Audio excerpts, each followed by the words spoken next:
Hey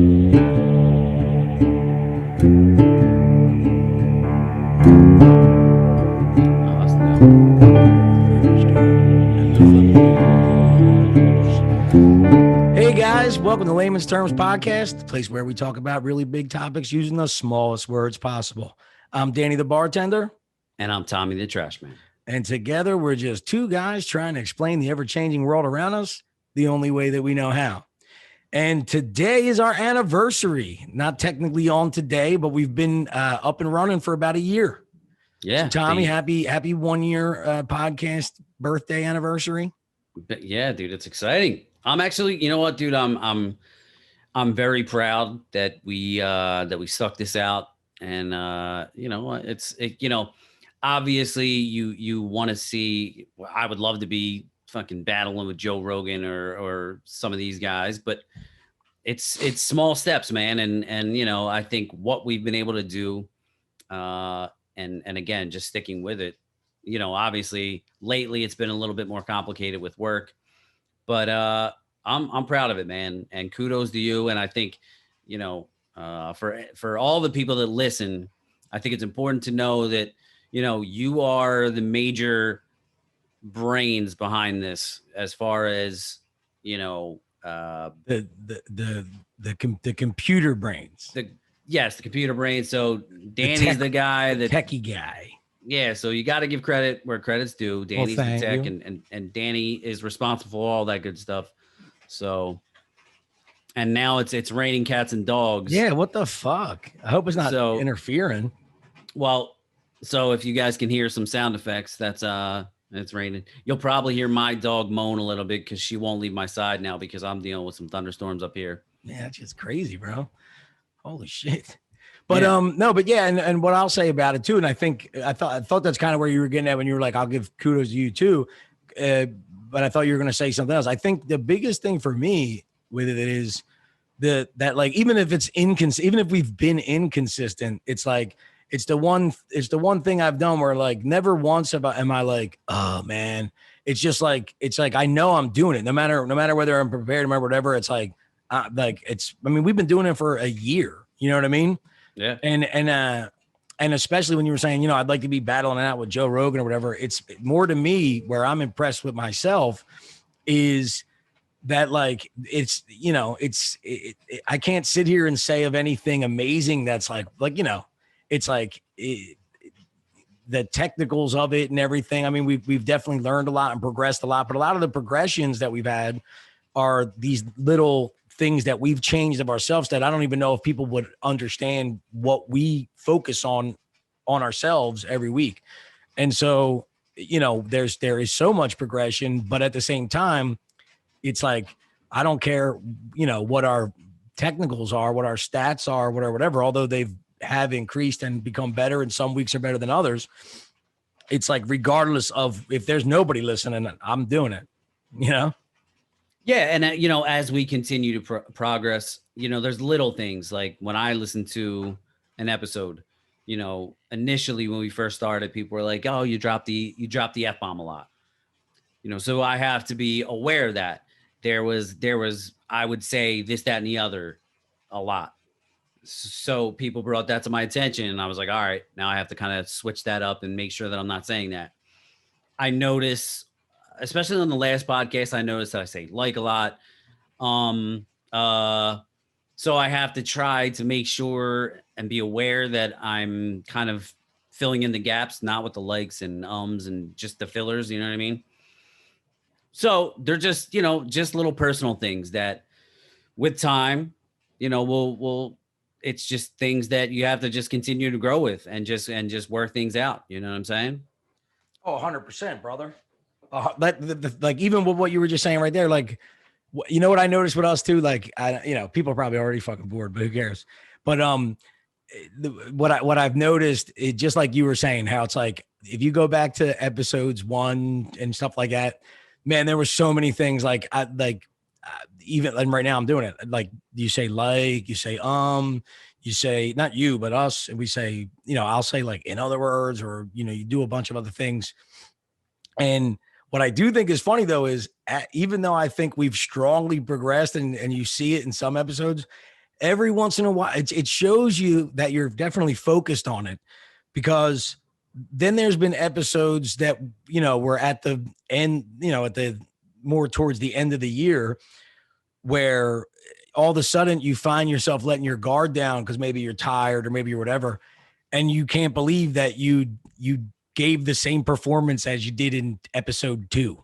You know what I mean? Right. All them things you focused on for some reason that week, you're like, why did I just like do that again? And it shows me that clearly we focus on it, and it's something I definitely pay attention to in myself.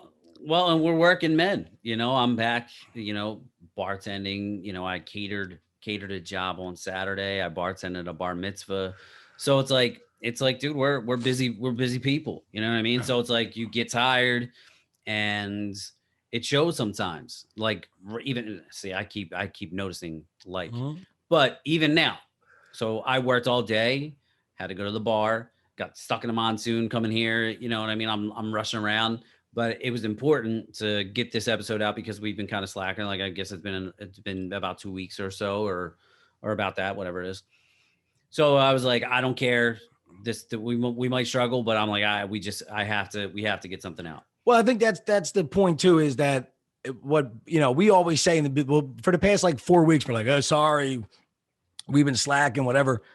But but I think the other thing about it too is this is what I mean, where it's like, but all we're thinking about is I don't even care if we fucking have something together, because the whole thing is like maybe on some of these we really did just wing it. Maybe we shouldn't have even done one, but because maybe we should have come a little more prepared. But I think that's kind of what I'm impressed with us is like we're our concern is doing it and making sure we do it, whether you're ready for it, whether you're whatever.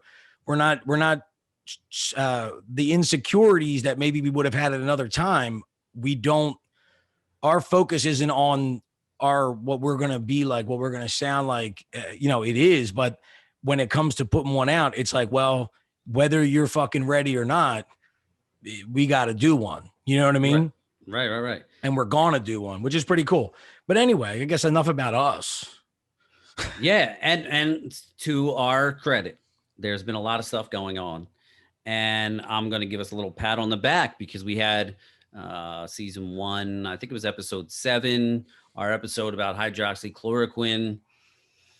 And recently, we had the Fauci emails come out, and there were some things in there, some details.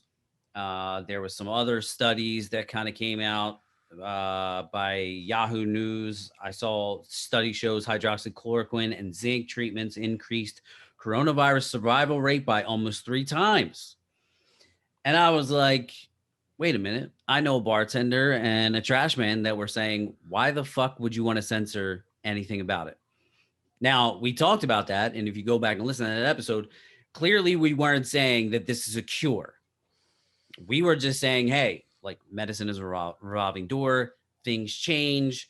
There's no reason that any doctor or any evidence, anything that to support that this could possibly work should be shut down. And the reason is because it was Trump that was saying it.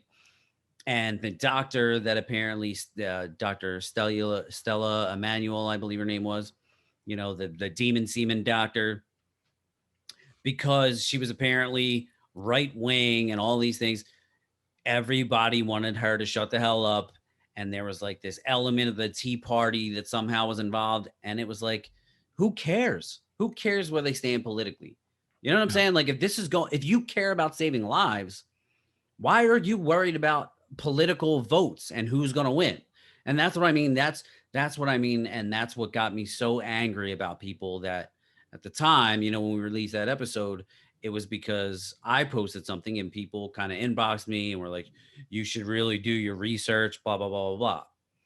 And it's like, look, we're not on here to tell you. I would never tell you. I'm not a doctor. I'm not going to sit here and tell you, yo, you need to be taking this. I'm not going to tell you shouldn't be taking the shot, to saying any of that stuff. You do your own research. What you decide is best for you is what you decide is best for you. But things should not be censored. And that was what we were all talking about. Well, even when you just said people tell you should do your own research. Well, if the fucking research is censored, then what I'm only going to come to one conclusion. You know what I Right. mean? Like, what Right. do you mean I should do my own research? But because you brought up the Fauci emails, I'll just start with one. But I won't bring them all up, but I bring them up as they're relevant. So in this email, which was like very early on, unfortunately, I don't have the date on this one, but this is like in the beginning of the coronavirus. Somebody asked Fauci what he recommends for it. And here's a fucking email, excuse my language, where he says having Alvesco in your emergency kits is as much a better option that someone avoidably dying because of an overburdened healthcare facility. The other drug I have and have told my family and some friends to get is called hydroxychloroquine.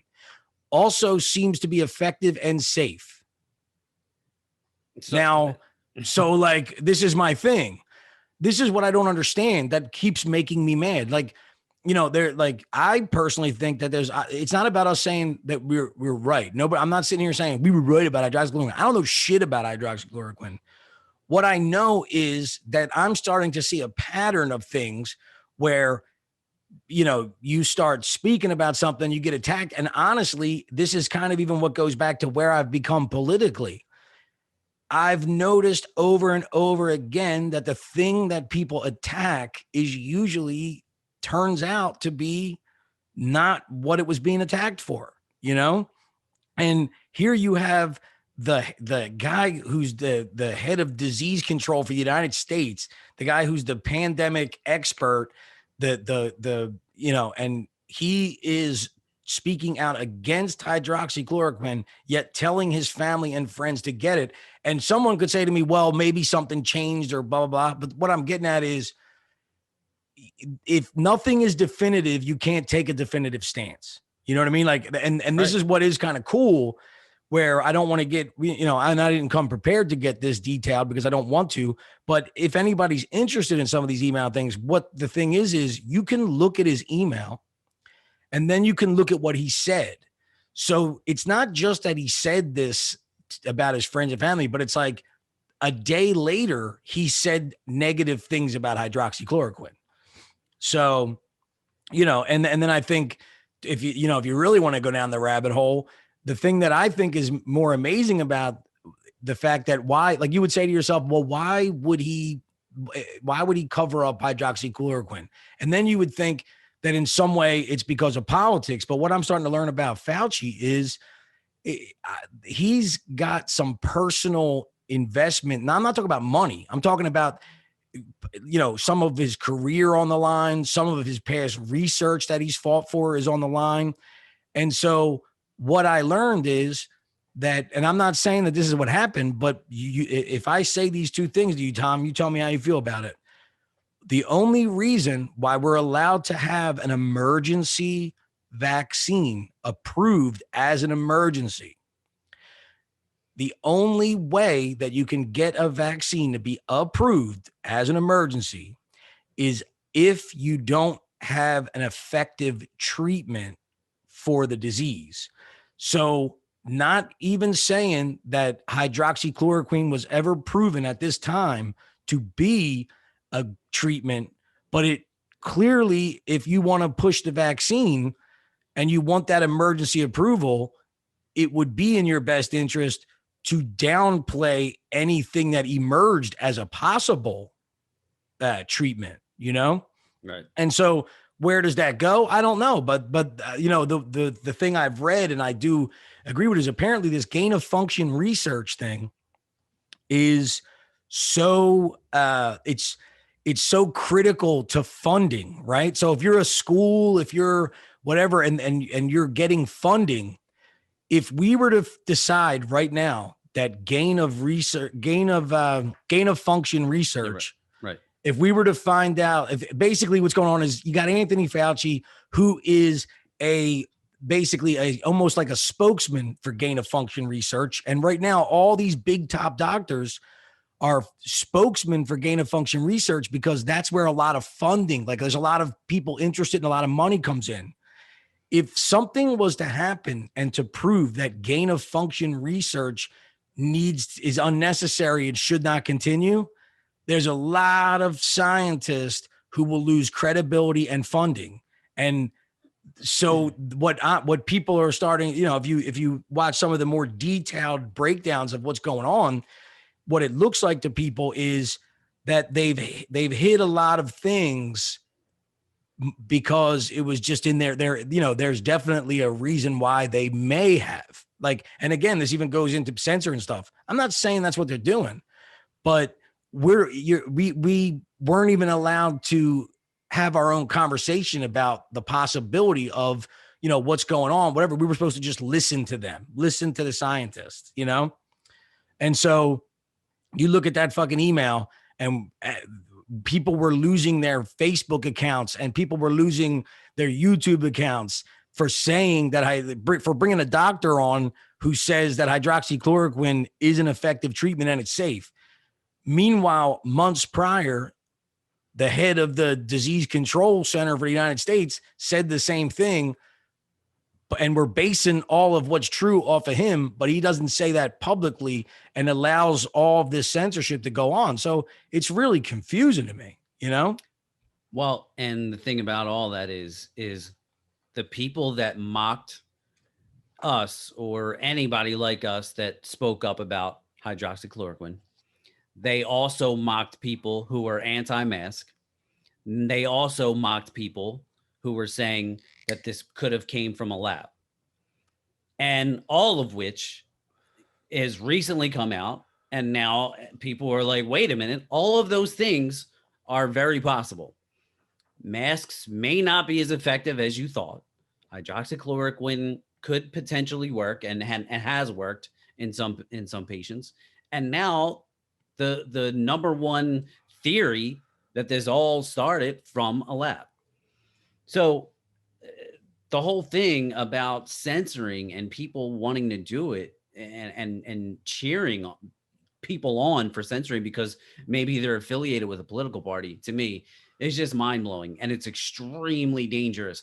All of what we've learned recently, after what we've gone through over the past year, I mean, if this doesn't wake you up to that idea, like that we need to kind of back off. I mean, I was just listening to another podcast, a Joe Rogan podcast, where he had this woman on who was writing a book about testosterone and how it affects us as humans, how it affects men and women psychologically, physically, all those things.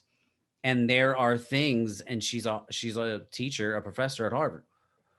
And there are things that she's on Rogan and she's like, I don't really know if I should say that. And she's saying that there are people and there are teachers and there are scientists that are afraid to speak up because of tenure, because, Anthony Fauci, he's got a book coming out. He's got, like you were saying, it's not about money, but it is about money because it's about your career. Yeah. Well, that's the other thing too, is people like, this is what I can't stand that happens is all of a sudden he becomes like a saint. So it's like just because you love this sweet guy that came on, you know what I mean? Like, it's like he can be questioned, you know what I mean? Like he's not, like just because you really like him doesn't mean that he deserves that job. I don't know. It's just, just even one thing he just said as he's being confronted about these emails, dude, I don't know how much you've been paying attention, but his response was an attack on me, and questioning me is an attack on science. Right. As if he's the science authority. Like that's what, and who is, and whoever was. Exactly. As a matter of fact, if people do a little research, they'll see that he was kind of wrong with some situations in the 80s pertaining to AIDS patients. And there were a large part of the gay community was like holding protests and stuff against Anthony Fauci because he got some things wrong. Yeah. So, I don't know, man. It's been a year now. A little bit more than that. And I don't really know what to think because the path that we're going down right now, it's kind of like really weird that all those people that were screaming about Trump and all, they're awfully silent about a lot of things that are taking place. Kamala Harris, Don't come. Don't come to the border. She hasn't even been to the border. Yeah. Not that I should say that, because she hasn't even been to Europe. So Yeah. what does that even mean? But then for the people that don't understand that, you can maybe look some recent interviews up with Kamala when asked about, well, you haven't been to the border. And she's like, I haven't even been to Europe. So what does that even mean? Yeah. Well, and And it's when she holds her press conference and says, don't come. And the best is, now you see from when she was, running for president and running with Joe Biden, and she was like, we are a country of immigrants and we need to be compassionate and we need to embrace people that are trying to come to this country for a better life. And now all of a sudden it's don't come. Well, why? Because it's worse now than it was to you even getting into office. Yet the people that were screaming the loudest are dead silent. yeah. And it's worse. It is worse for the kids. The conditions for everyone are worse. The presidents and leaders of other countries are not happy with it. And it's a joke. The people are just silent. Yeah. And it's again, I don't really understand. This is what I mean when I've talked about it, when I decided that, like, I can't really get down with the Democrats anymore. Like, it just doesn't make sense to me. Well, I don't anymore. even see that, but this is the thing too. It's not like I hate Democrats. I don't think that the Democrats, like the Democrats that are in power, aren't representative of the Democrats. You know what I mean? Like, I think people that voted for Joe Biden kind of are people that are like, yeah, politics is politics. Like, even sometimes I've said to you, because like, and I'm not saying you're wrong to do this, but there's some things that, like, I've been like fucking really amped about, and you're like, whatever, man. It's just, Russia. Now it's this, now it's whatever. Now it's China. But I actually think that there's something very different going on. I'm not saying that the outcome is going to be horrific. I'm not saying like the sky is falling, but what I'm saying is I don't think that this is normal. And I don't think that the like before it was politics is politics, and I'm a Democrat, and what a Democrat stands for is treating people fairly, the working man, taxing the people that deserve to be taxed more, and taking care of the people who need to be taken care of. And I don't think that they realize that, like I don't hate a person who thinks what I just said, but I definitely hate someone like Kamala Harris, who clearly just says whatever she has to say. You know what I mean? Who clearly is willing to completely flip flop for, political gain. Like it, and I like, how many times do these people have to literally spit in the face of their own voters, but yet we're still able to cover it up because people are still stuck in their head of they don't want to be wrong. They don't want to be wrong about Kamala Harris. They don't want to be wrong about Biden, or they don't want to be wrong about Trump. You know what I mean? And like, even with the Kamala Harris thing, like, what's gross is that she probably needs to go to the border. Like, I don't really fucking, like, personally, I mean, I don't know what's going to happen if she goes to the fucking border, but I think that in a situation that's going on now where there is a problem at the border, somebody doesn't want to call it a crisis, fine, but there's definitely some type of problem at the border. So past political figures have gone to places where there's political problems just to, like, do, like, it does something for people, like, oh, well, they're taking care of it, they're whatever. And the thing that I think is crazy is the only reason why she won't go, the only reason why people are saying you can't go, is because if she goes, it's like as if she's going because the other side pointed out that there was something she should have done and should have been doing, and she's not doing it. So therefore, when she goes, the credit doesn't necessarily go to her. It goes to the people that needed her to go and demanded that she would go, kind of get a win. And they just don't want to, it's like they're trying to figure out a way to do it, but do it on their terms. Hence the reason why she knew she had to do something about it, but she avoided the border and went to, Argentina, wherever she went, El Salvador or whatever, and said, well, I'm going to go to like, it's like they're trying to divert the real issue because they just don't want to go to the border and make it look like, well, that's where we're going to go. They want to make it like, no, that we need to deal with this problem, and here's how we're going to deal with it. And when she went there, the president was like, no, you're the problem. And they basically were like, what are you doing here? And I don't know if you've seen the video of the El Salvador journalist who was real stern with her and was like, are you going to the border? And she was like, well, I'm going. And the girl was like, are you going to the border? And she's like, can I finish? Can I finish what I was saying? And the girl's just standing there straight face. Like, dude, they all had this attitude. Like, what are you even doing here? We don't even want you here. Like, they didn't even like her. They didn't even like, it was so weird. The president basically told her, like, what are you doing?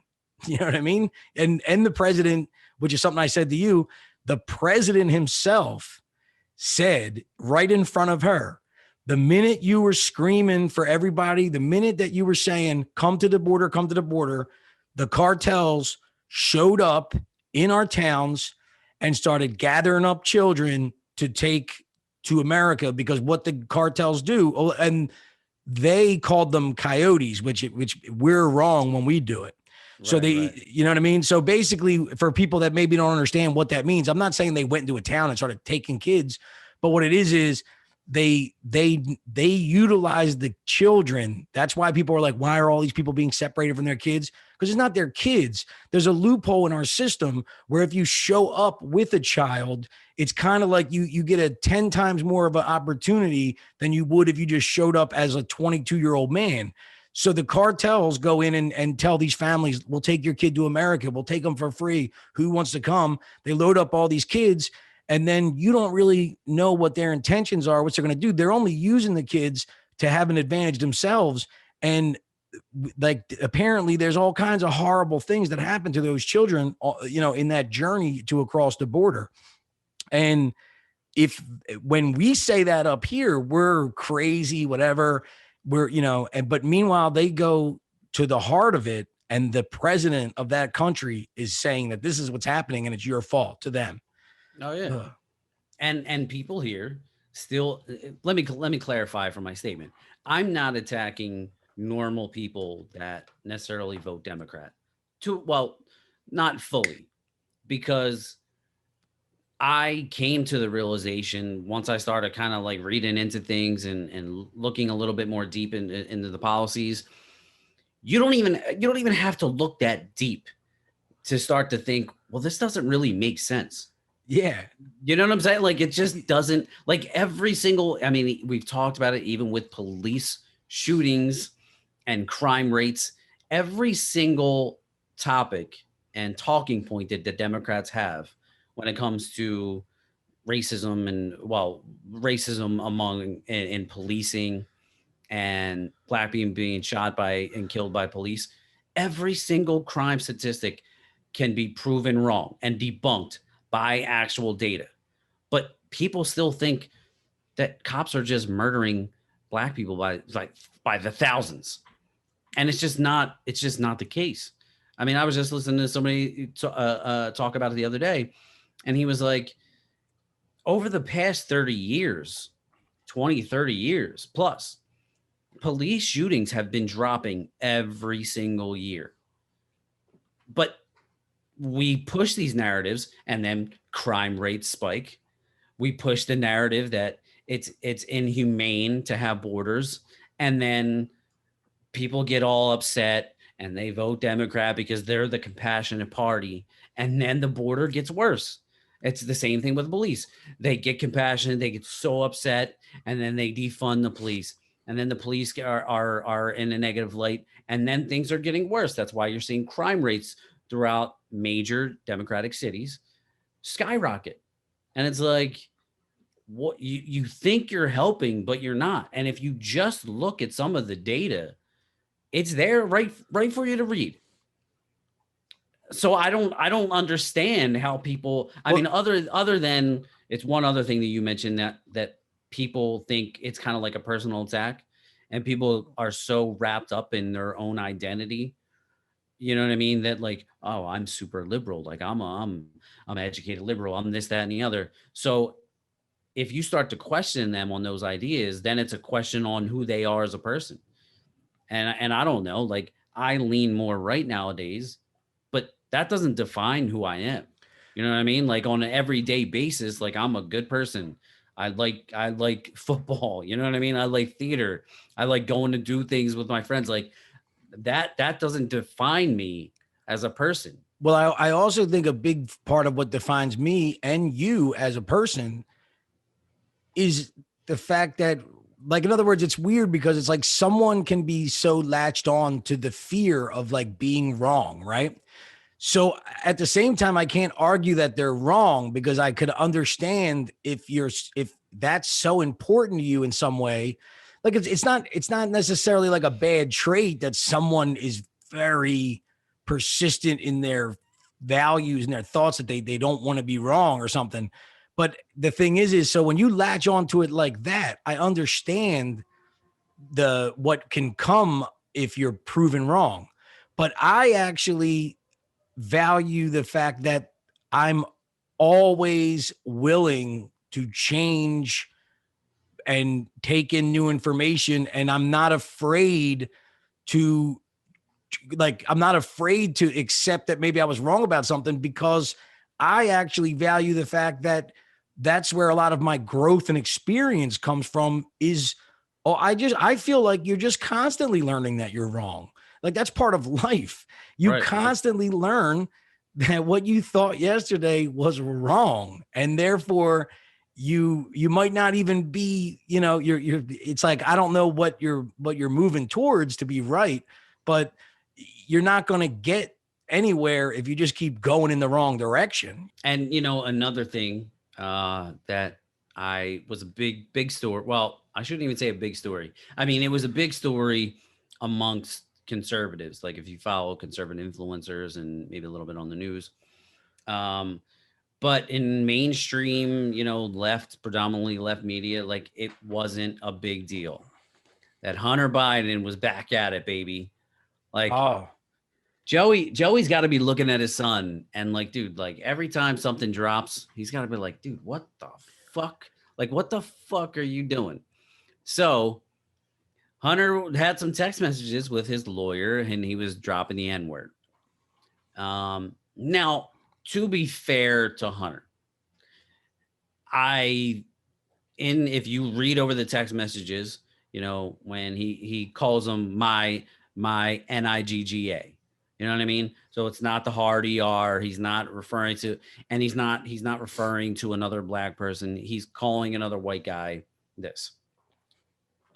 But he does it several times. And there's not a peep from the left media, anybody. It's not, I don't see on my Instagram people losing their minds about, if it was Trump's kids, the world would be ending and it would be just, they would have, they were just, this is clear evidence that they were members of the Ku Klux Klan. yeah. And strangely enough, there was a country singer several months ago who was on camera by his neighbor. Yeah, I guess his boy was leaving or whatever, and they were drunk, they were drinking. The guy dropped him off, and he was like, "All right, later, my NIGGA." And the dude got major backlash. So like people were like calling him a racist, all this and that, but not Hunter. And now listen, to be fair, again, it's not Joe Biden, it's his son. But if it was Trump's son, this would be everywhere. This would be just like, oh, well, that's his son. He learned that from his father, blah, blah, blah, blah, blah. They would spin this in a way that that would be representation of the Republican Party and conservative movement and all this. So I just find it funny how they kind of pick and choose their battles. And that leads me to my next question is it okay? When is it okay for white people to say the N-word? I don't want to backtrack, but I need to comment on, it's going to move right into this. But here's what I think is funny. When you opened up this thing about Hunter Biden, you said that there's nobody seems to care that he said it. But then you started to kind of justify, and look, you gave him the benefit of the doubt, and you started to kind of justify how, maybe what he did wasn't so bad. I can guarantee that there'd be more if you were someone of importance, that even though there was no backlash on him saying it, there'd be more backlash on you justifying it. Number one. Yeah. You know what I mean? But then the other thing I just want to throw in as a tidbit, because I read this and I realized that this is exactly true. We don't realize what people don't know. Like, not for nothing, but like, again, don't take this like as if I'm saying you even should. I actually am envious of you for like not really caring about Fauci's emails or shit like that. Remember how much I cared about Hunter Biden's fucking laptop? You know what I mean? Right. And even you were saying, because you not that you were wrong. Not that I'm saying you didn't know what you were talking about. But what I mean is, you weren't engaging and you didn't bother. You weren't going to go down like a Fox News rabbit hole. And you weren't getting anything of any importance from like your Twitter feed wasn't blowing up that it was like, I got to check this out. So what I'm learning is like, people don't like, I seen Rogan recently had Tom Papa on, and Rogan starts talking to Tom Papa about the emails and what Fauci said about masks.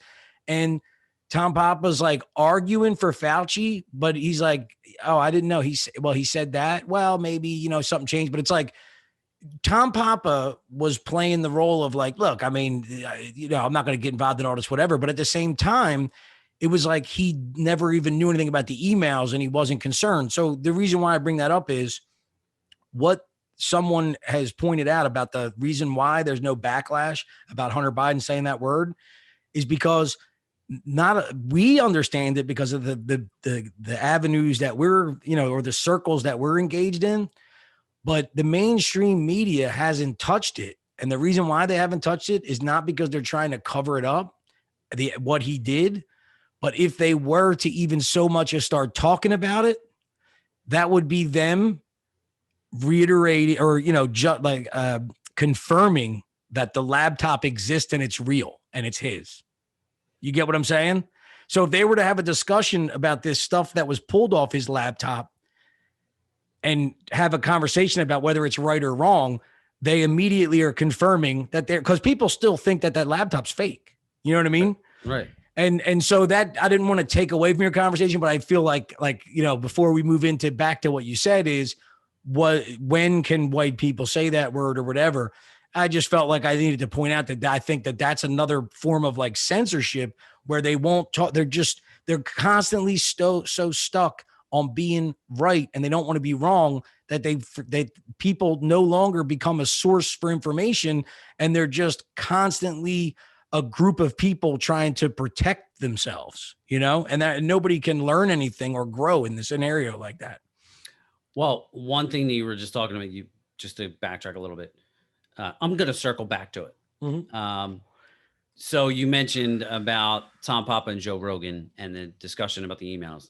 And I listened to it. And the reason why I didn't go crazy about the Hunter Biden thing and all that stuff is because I'm like, it's not going to get covered. I mean, it was already getting to like, it's like, well, what's the point? It's just going to get swept under the rug. Yeah. So it's like, until, it was the same thing with the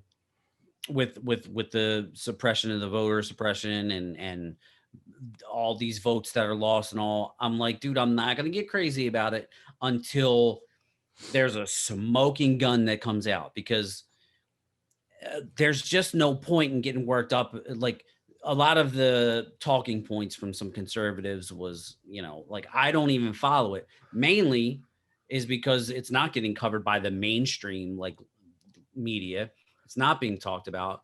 So you really have to dig deep to kind of figure out what's going on.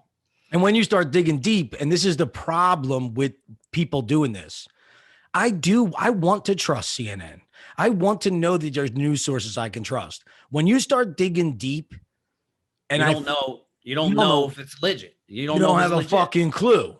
Right. And so you really, really, really have to have a constant, like, when you start digging deep, you have to really not put blinders on. I'm saying the wrong word, but when you start fucking digging deep, you have to start really saying to yourself, okay, this is bullshit. You know what I mean?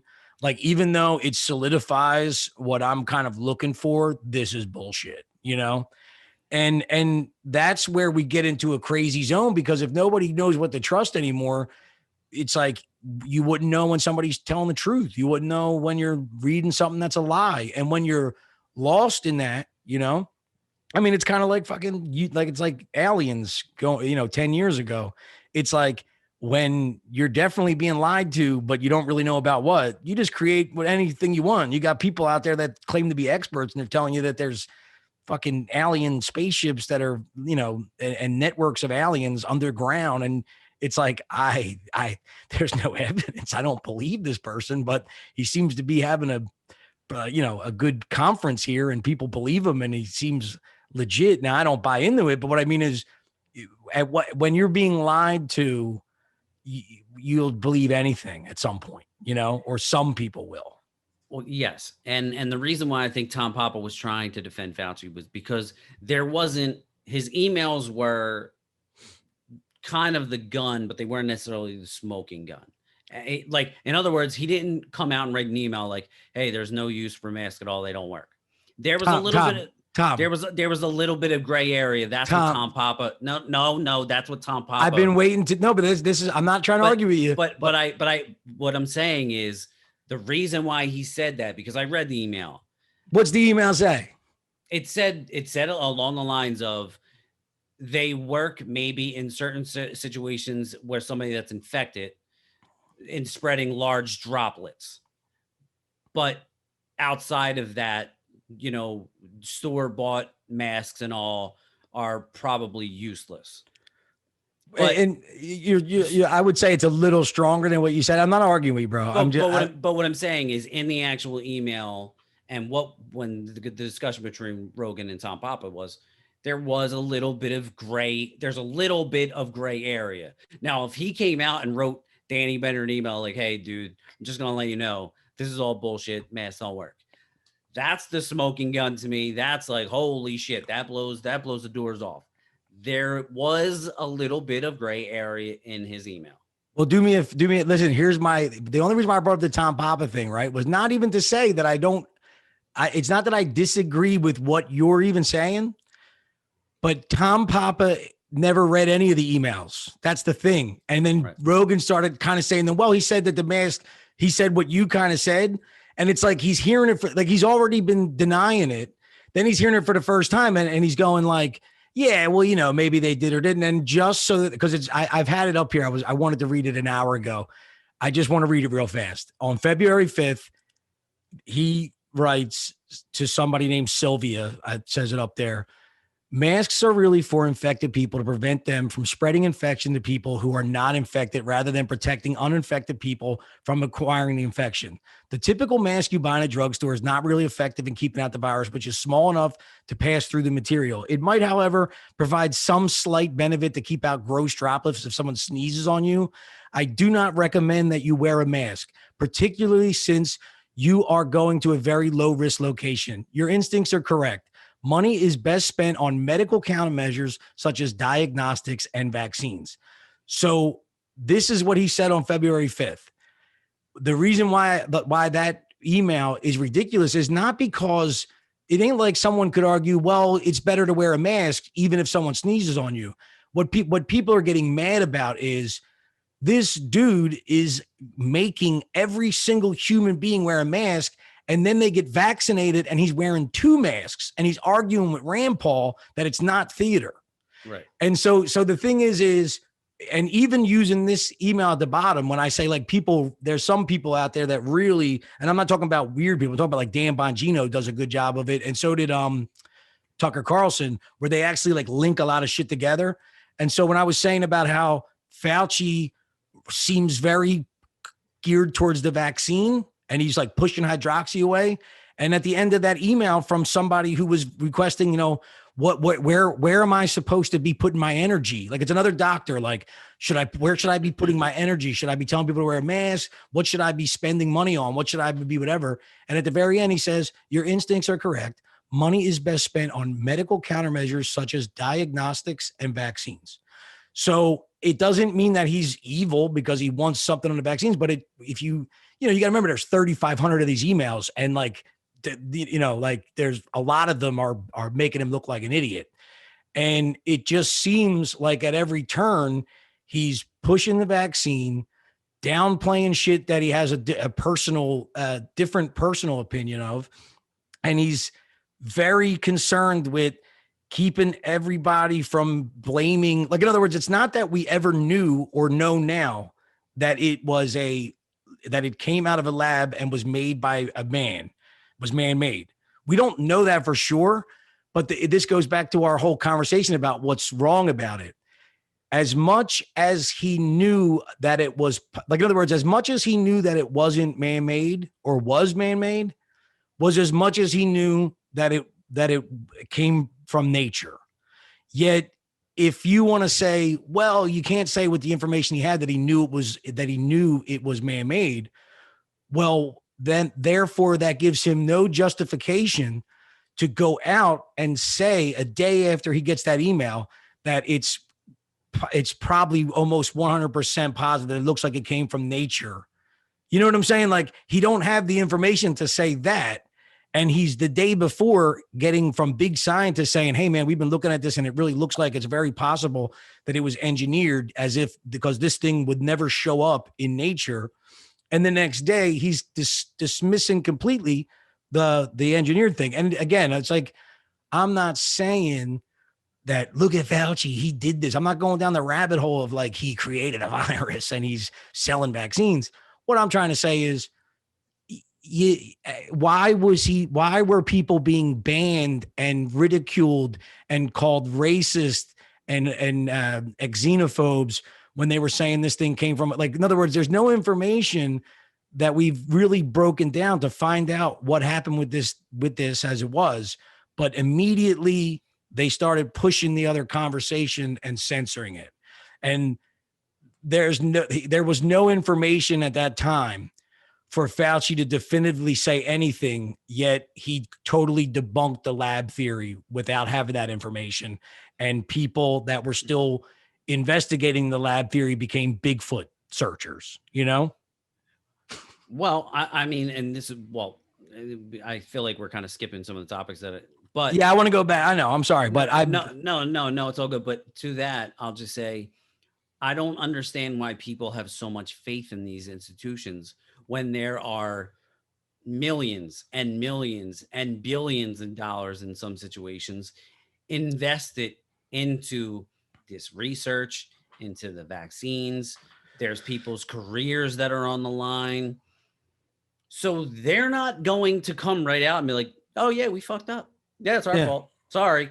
Like, they're not going to come out and tell you that. Yeah. It's no different than we talked about on this on this show before. And I just had this conversation with my doctor when I saw him a few months ago. The sugar industry paid off doctors to tell people that heart disease was from high cholesterol. Heart disease was associated with fat intake, and it's not accurate. So if they would lie to you, that not only that, if you just look at some of the ingredients that are in your food that get passed by the FDA, there's millions and millions of dollars in all these. Why do you think that these people care about you? Why are you so willing? Like, people are like, oh, dude, you're crazy, man. You're this crazy conspiracist guy. No, why do you think that somebody that doesn't give two shits about you, that's worrying about their house and the Hamptons and sending their kid to Harvard and just raising their bank account up, why do you think that they give a shit what you're eating, what you're injecting into yourself, whatever? Like, they don't really care. Well, dude, just exactly what you're saying. And when you're talking about, like, why do they care about this guy so much and all? This is why I go crazy, because it's not, I don't even know what the actual answer is. Like, in other words, this goes into when I said, like, people aren't telling you things. Like, yeah, I do have some crazy thoughts that I try and suppress about what Fauci may have done, but I have to tell myself, dude, you don't know what you're talking about. You know, you know, you're looking at some emails, you don't fucking know what's going on. But that's when I just look at things for what they are. I don't know what his fucking purpose was, but he clearly was dancing around things because he's protecting something. But maybe we might find out if we grill him we might find out that he was doing what doctors all do, which is you're just trying to make sure that we were at the utmost, concern that we didn't spread the virus. But what makes me laugh is the group of people who are screaming and yelling about systematic racism, and what they're complaining about is people that are in positions of power just because of their color and their elite status or where they went to school, and that they stay in these positions for too long, and that they really don't deserve what they got, and that, they can't be trusted. And then you point out a guy like Fauci, and you're not saying that he needs to be put in prison. It's like they don't want to question him. Like, he's exactly what you're talking about. You know what I mean? And all I'm saying is, but people, this is what makes me mad, is that people need to understand that stop looking at everything as an attack on you personally, and understand that we're in this thing together. And all I'm asking is that please understand your power is that Dr. Fauci works for us. You know what I mean? And if we turn around and say, hey, motherfucker, you've been making us wear masks and shit, why are you saying this? And make him answer these questions, and don't push and help him fucking cover his ass without really having to answer any questions. I guess what I'm saying is just like every one of us need to understand that we shouldn't be listening to any of these people and taking their word, especially when it comes to our lives and our children's lives and stuff.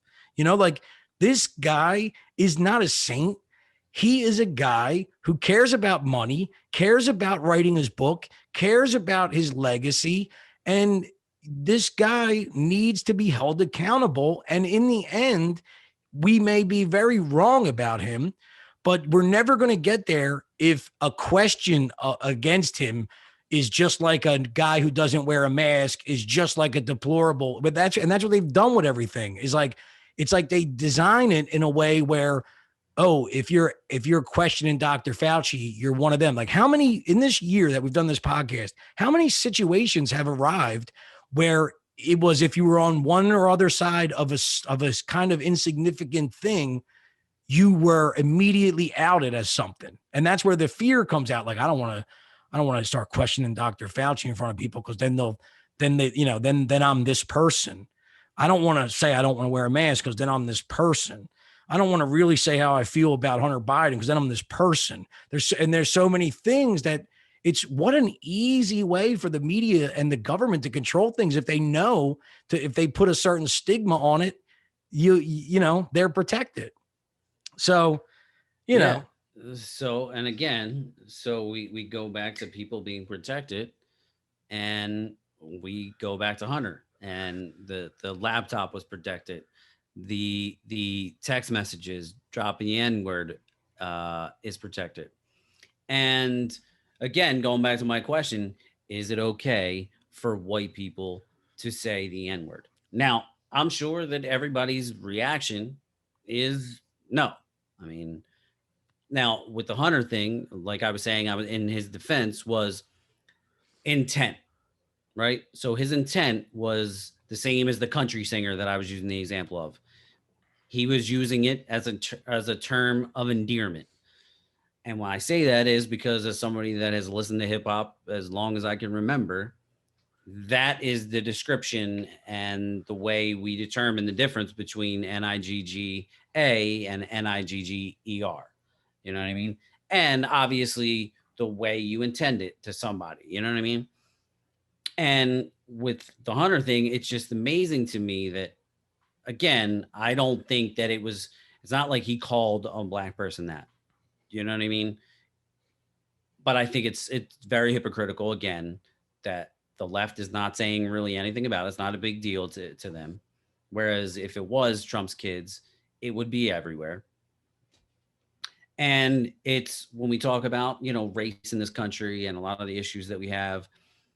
And for me, and some of the argument that I've always made is, of course, racism exists, but it's not something that you can like clear cut and say, oh, it's over there, it's over here, it's, oh, that was in that situation, it was racist.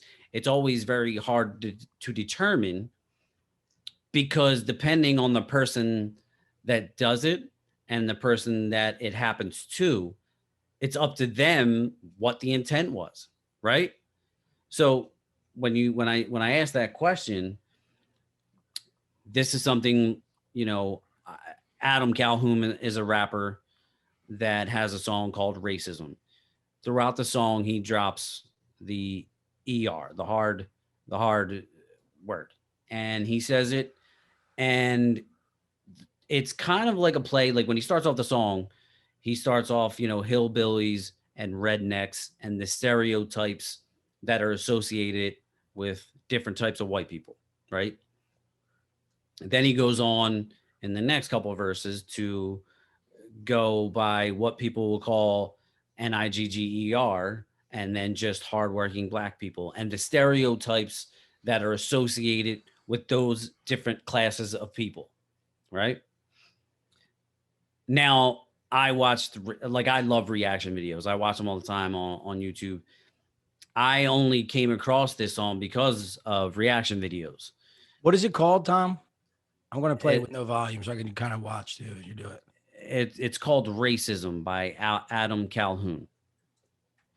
So again, you have certain black people that react to it, and they're like, dude, he's kind of making a point. And when they first hear him say it, they're like, whoa, did he really just say it that way with the ER? You know what I mean? Yeah. And then they're like, well, okay, I see where he was going with this. And then I saw a reaction to this guy, Stevie Knight, who I follow. I really enjoy his work and what he does with his reaction videos. And he was really kind of upset by it. And he was upset by it a lot because for him personally, as a black guy in America, he's like, I don't like the word. I don't use it personally.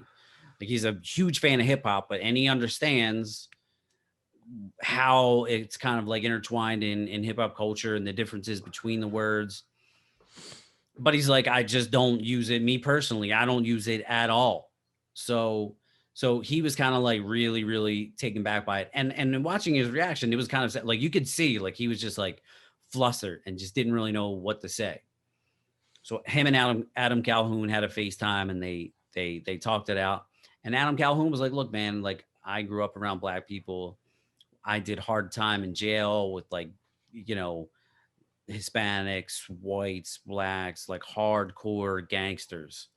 And he's like, and that's when we had those conversations, like they would call me that.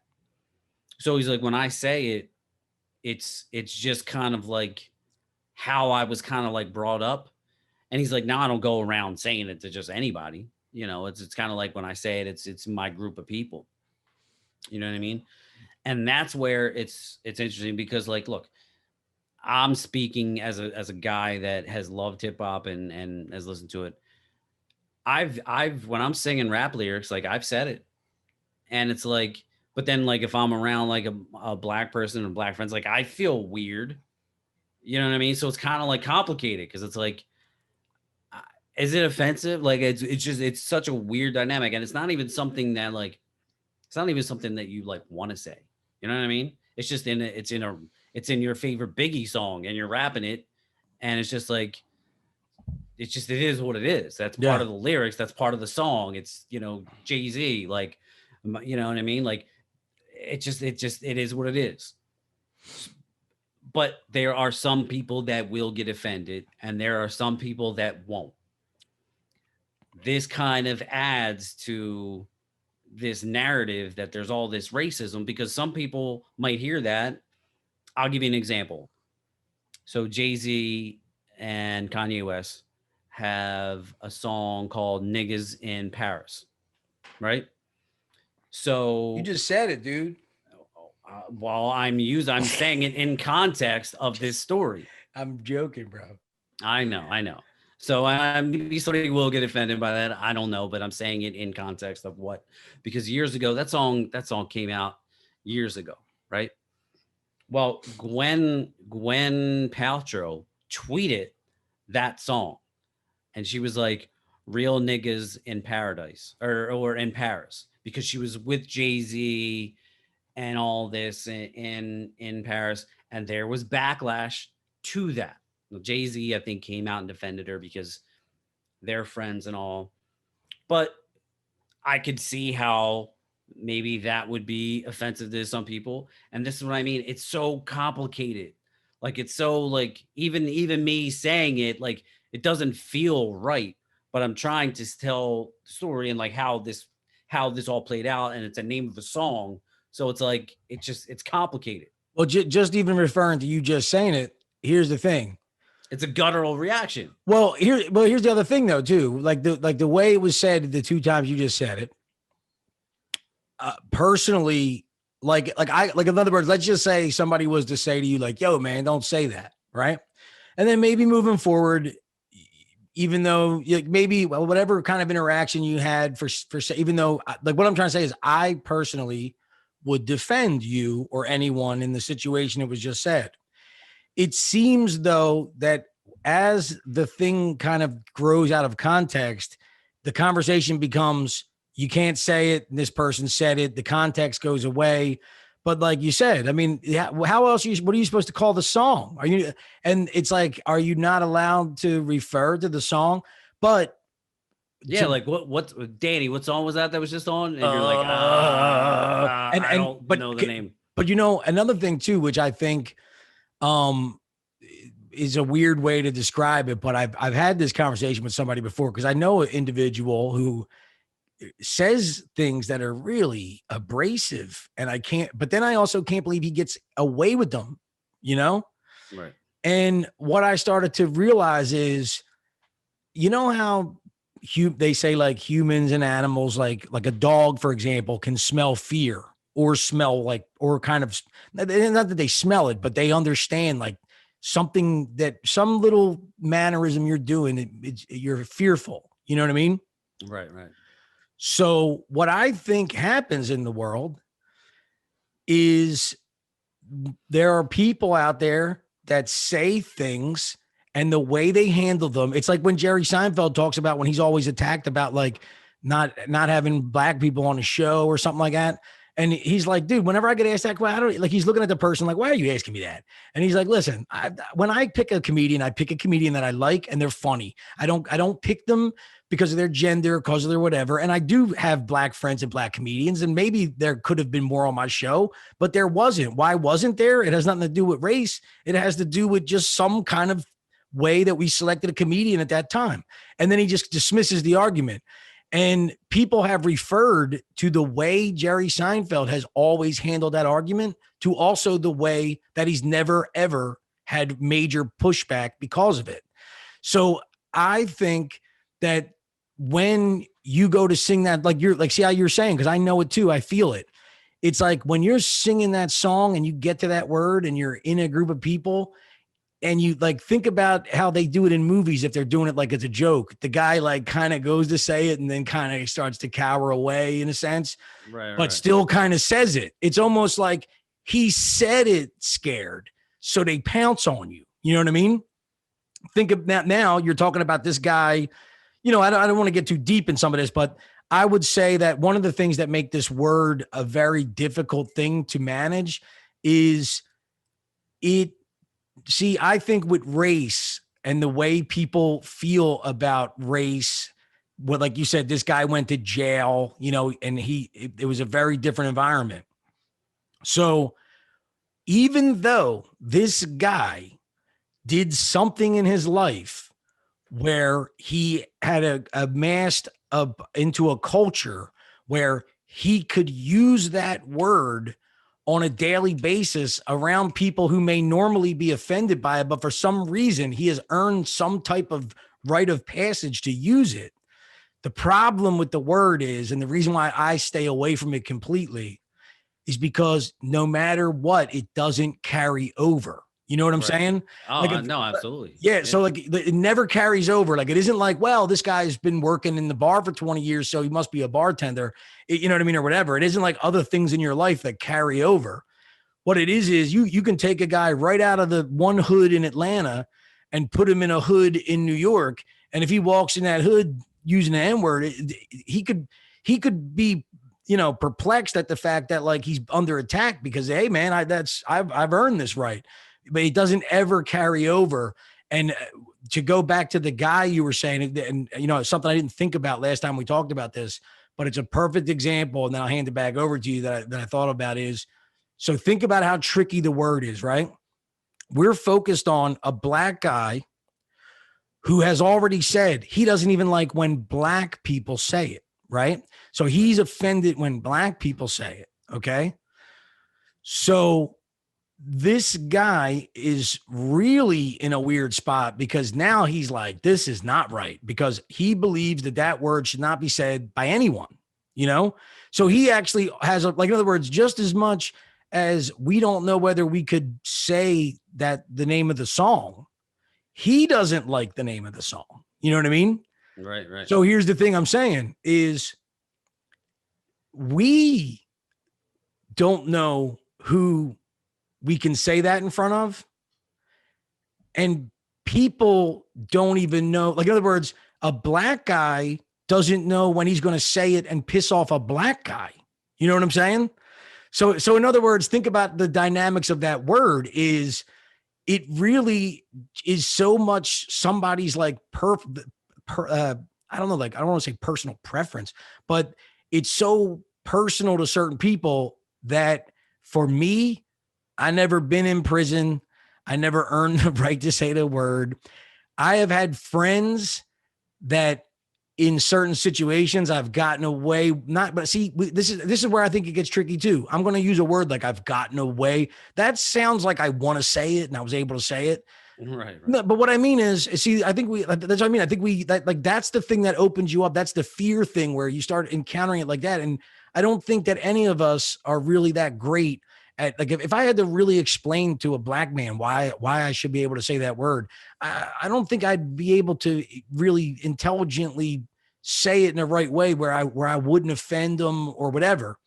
And so it's like, you know, when I've been around people that I have said it, like my black friends where maybe I have said it, I never looked at it like I think it would be weird if I was like, oh, okay, I could say it around them. I've been around people where I've said it in certain situations because I knew I could, but I still only said it like when, like, in other words, I would say to some of my black friends, hey man, that song, and I just don't want to say it right now, but the end song or whatever. I've been around certain individuals where I know, like, I could say that to him. He's not going to care because he knows it's the song. But with that being said, it's like, it doesn't, like, in other words, I think some people are like, oh, okay. And they start to get brazen. And it's like, I think there is something weird to somebody who's like, oh, okay, now I can say it. And like, I want to say it. And I want, there's people that I can say it to, and they feel some type of power because now they can say it. See, I think that there's a weird aspect to that too. So in my life, even around people that I feel I can say it as many times as I want to, I still would never use it unless we were talking, having a discussion. And maybe with those certain individuals, I wouldn't feel that I have to say the N, like say it like the N word or say that word. Maybe if I'm in a conversation with three of my really good friends, I could freely say the word to them, but I would never say it outside of that context. Not because I think you're wrong if you do. I think that I've just chosen that you shouldn't say the word because, you know, the same reason why you shouldn't eat too much cake or something. It's like, I'm not saying you can't, and I'm not saying that anyone who does is horrible. But what I'm saying is it's my personal preference that I have no desire to be justified in using that word, and it offends people. So I don't, and even choose not to do it in front of people where I think I can. So, you know, that's just my feeling with it. However, I would never attack someone for saying it in the context that you said it earlier. And that's where I get sick to my stomach is all these people acting like fucking, you know, like somebody, this is what's going on is somebody has to stick up for somebody at some point on these issues. You know, somebody has to step in and be like, bro, leave this dude alone, bro. He didn't say anything bad. You know what I mean? Right. No, exactly. But like, again, this is what I mean. Like it's why it's so weird that coming from the left where like everything's racism. I mean, I just saw a thing yesterday where there was like now yoga is being infiltrated by white supremacy. I mean, it's literally, it's everywhere. I mean, you can't escape it no matter what's going on. Like that's the left's, and this is the one thing that you mentioned earlier, that they're the working man class. And I don't even think they are the working class anymore. They are just strictly the identity based class. Everything revolves around identity to the Democratic Party. Yeah. Not necessarily to every single Democratic voter, but the Democratic Party as it stands today. That's what it seems like. And with that being said, that's why I'm so surprised that coming from that party and coming from the president's son, who's a Democrat, there's just not really a peep about it. And that's what this mainly is about. Well, let me ask you a question, because this is what I wanted to ask you in the beginning, but I knew like how vital it was to discuss this too, which was a good thing. But I didn't want to go back to the hunter. But now it seems like you're going there. I just want to ask you a question. How do you honestly feel? Like, I'm not saying that he didn't get backlash for it. I'm asking you, how did you feel as a white guy, and how you feel about that word, and how we both admit that we've said it in certain situations? I don't believe that, at least 99% of the times that I've said it, I mean, I'm sure it was not, meant to fucking hurt anybody's feelings or in a derogatory situation or whatever. But us being two white guys looking at what he wrote in those text messages, how do you really personally feel about it? Well, let me go back.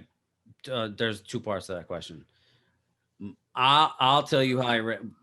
I don't mean to skip this, and maybe it's jumbled. Oh, go ahead, because I thought I was bringing you somewhere, but if I took you away from a thought, go ahead. But no, so when I first heard the Adam Calhoun song, when he used it, my initial reaction was, "Holy shit!"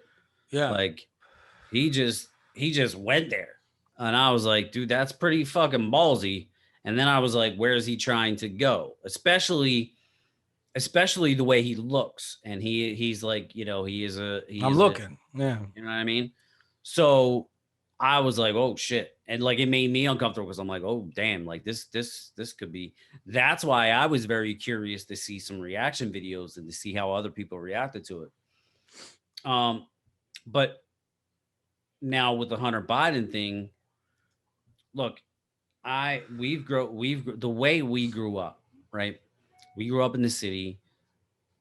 I was immersed in the hip hop culture. Like I absolutely loved it. Now I'm saying this from a guy that like you knew the rules and like there was really no reason to say it. I mean, not because there's elements of hip hop that like that are beautiful that don't even need that word to get across their message. But it's not really my place to really say, but I'm saying if it was never used in it, it would still be incredible in what it has accomplished and what it's capable of going. You know what I mean? With that being said, obviously it was taken and it was turned into a term of endearment between Black people. Now, because hip hop had such a tremendous impact on American culture, you saw white kids saying it all the time. You know what I mean? Like we grew up like and there were dudes saying it like, yo, what's up? And just addressing one another as that. And it's like, it's just kind of like something that became, I guess, acceptable, like in that culture. You know what I'm saying? Because like that's what you're like, yo, did you get the Wu-Tang tape? Yo, did you get the Dr. Dre or whatever? So like for people to sit there and say and act like it wasn't said in those contexts, like that they would be lying to you. So like me growing up around and like, yeah, like that's so like I understand the context of how important it is for intent and the way it's said in the NIGGA, NIGGER. You know what I mean? So when I saw Hunter Biden's, I automatically go back, especially when I was young, when we were like kids, like because I feel like it was more prevalent because it was like hip hop's like cool, like yo, like you want to act cool, and Yeah. it's very influential on you. But like I see it like now, so like when I see that, I see Hunter in the way he's doing it, so I get it.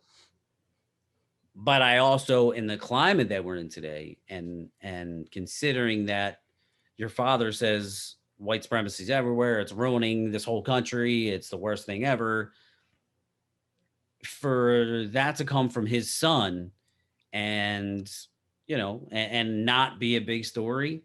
And the only reason why I look, because to be honest with you, me personally, I think most people would look at those messages and understand he's saying it to another white guy. It's just, I'm sure Hunter Biden's probably, I don't know how old Hunter Biden is, but I'm sure, I don't know. And I don't really Mid want to speak, 50s or something. and I don't really want to speak. I mean, Hunter might be a fucking racist. I have no fucking idea. Like, I don't really want to say that he is. Like, I have no idea. He might be. So maybe I could be reading that wrong. But in the context of the way he was saying it, I thought he was just addressing it and kind of like, joking around with his buddy. So that's what I mean. But again, I do think it's hypocritical that's not being called out, because I know that if it was Trump's kids, it would be a major issue. That's pretty much why I wanted to kind of talk about it a little bit, because I know that it would be an issue for one person to say it. It's not an issue now. And then how do we determine as a society? I mean, I think generally people know, like, you can't say it.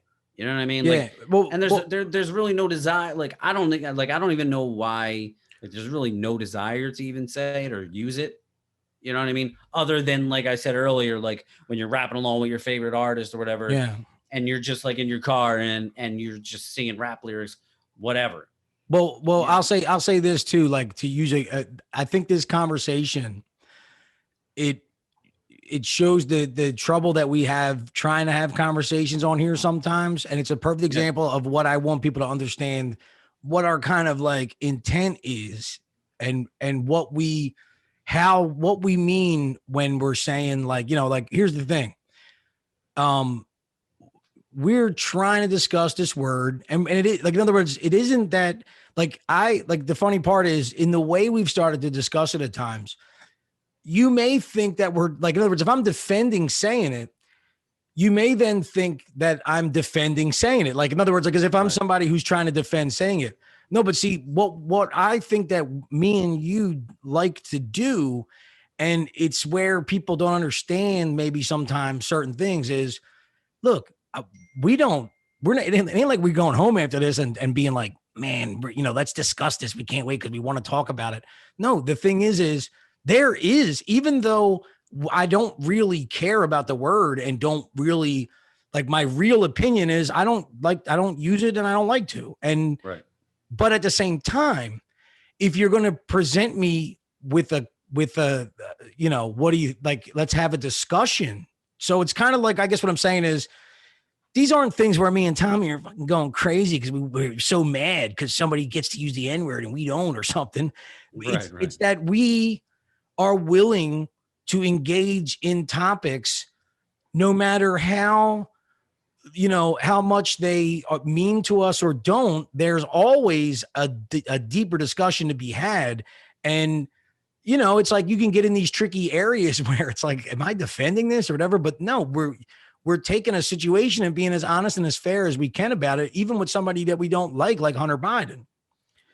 Like, you know what I mean? Like, it's like you would think that you would want to jump at the chance to burn the guy, and you're defending him in a way, but bringing up that the real issue is that it's not being discussed by people that are supposedly outraged by it. Before you go to your second, here's my thing. You said that you had two things to say. The only reason why I'm saying that is I kind of want to comment on what you just said and say something about how I feel about it. But if you were moving on to something else, I don't want to take your thought away. No. I mean, I was going to say one more thing about the reaction to Stevie Knight, who was the guy that reacted to the Adam Calhoun song "Racism." And one of his biggest concerns about Adam Calhoun saying it, which I completely agree, was that for him doing that, because like I said, I was kind of blown away for it. Stevie Knight was saying, my concern is other white people seeing that and saying, like, now, okay, he did it. So now this is going to be more socially acceptable, maybe. And I got that, and I was like, no, that's actually a very good point. And that's when Adam Calhoun was like, look, man, I don't go around like if I'm with my friends and my core group of people that, yeah, like if that's the way it is, but he's like, I don't need to use that word. And I don't just address, especially I don't go out of, like you were saying, out of my circle and use it, because it's not like we use it in your circle either, though. Like this is what I mean. This is where this conversation gets tricky. No, I'm saying this is what he was saying. Oh, okay. Yeah. No. This is what the guy Adam Calhoun was saying. Yeah. But yeah. Well, I'll say this. I didn't see that point coming, and that's an amazing point. And again, what it made me think when you said it is, again, it shows you how tricky that word is to everybody individually, because first off, that guy made an amazing point, because it is true. Like, in other words, but you also got to remember too, he's an advocate against that word. Like, in other words, there's other people that just believe that we can say that word, and if you start to feel justified that you can say it, you're wrong, period. Which I also, I actually can accept that, really, whatever. Right. However, he seems to be an advocate against blacks and whites not saying the word. So when he sees this guy saying it, it really fucking takes him away from it, because he says to himself, now this is going to embolden other people to say the word. But at the same time, he seems, in just acknowledging that and seeming like somebody who cares, he cares that he even cares in a way about the white people who may be emboldened. Like maybe his thought on it is, he doesn't want white people getting emboldened on saying that word. But it also seems to me, if he's that kind of open-minded guy, he in some way actually even cares about the white kids. Like, look, man, I don't want, because he doesn't want the word to be said at all. Whereas in the other argument, we can say it. Don't you dare feel emboldened. It's almost like a challenge. We'll say it as much as we want. You can't. In his world, it's, I want that word to go away. And please don't be spreading it into these fucking idiot white kids' mind and then doing damage to them with this shit. So that's a tricky conversation. And it's and I agree with somebody who thinks I can say it and you can't. And I really agree with somebody who thinks, hey, man, maybe we shouldn't say it. But that, to each his own. But now going back to the Hunter Biden stuff, for me, what I think, remember I was even saying earlier, like when I start to say it around circles of people where I feel I can say it, I still only use it in the context where I'm not, I've said it to people joking, like my black friends in a way, but even that joke, like you say, I said it joking, and people think of like the most lowbrow joke you could think of and you use that word. No, I'm talking about like just saying it, like, what's like to your best friend who's black, and you say it to him, but like at the same time, it ain't like see, this is what I mean. There's some people, and I've seen it even like when we were kids, what you were talking about, where it's like, have you ever been in a situation where maybe somebody starts saying it to their black friend because they kind of know that they can, but now it's kind of like, bro, you're like saying it to the point where I think he's getting uncomfortable, and you're just showing everybody that you can say it to him. And I don't know whether this is just a joke between you two, or, you feel like that, people around you are thinking that you're crazy and cool because you say it to him. So in other words, it matters in each situation. So I'm not quoting any emails, but I said something about this when I was talking about the emails. Remember I said, people are fighting like Fauci knew and he wants the vaccines. And then the other people are just immediately just defending Fauci. So but for me, I don't pay attention to all that. The reason why I like to read all these emails, and it's weird because I even say to somebody, like, when you start talking about like, I read all this stuff on, people are looking at you like, dude, you need to relax. You know what I mean? But no, I actually read this stuff because I'm amazed at let's forget what you feel about Fauci or what you feel about Hunter Biden.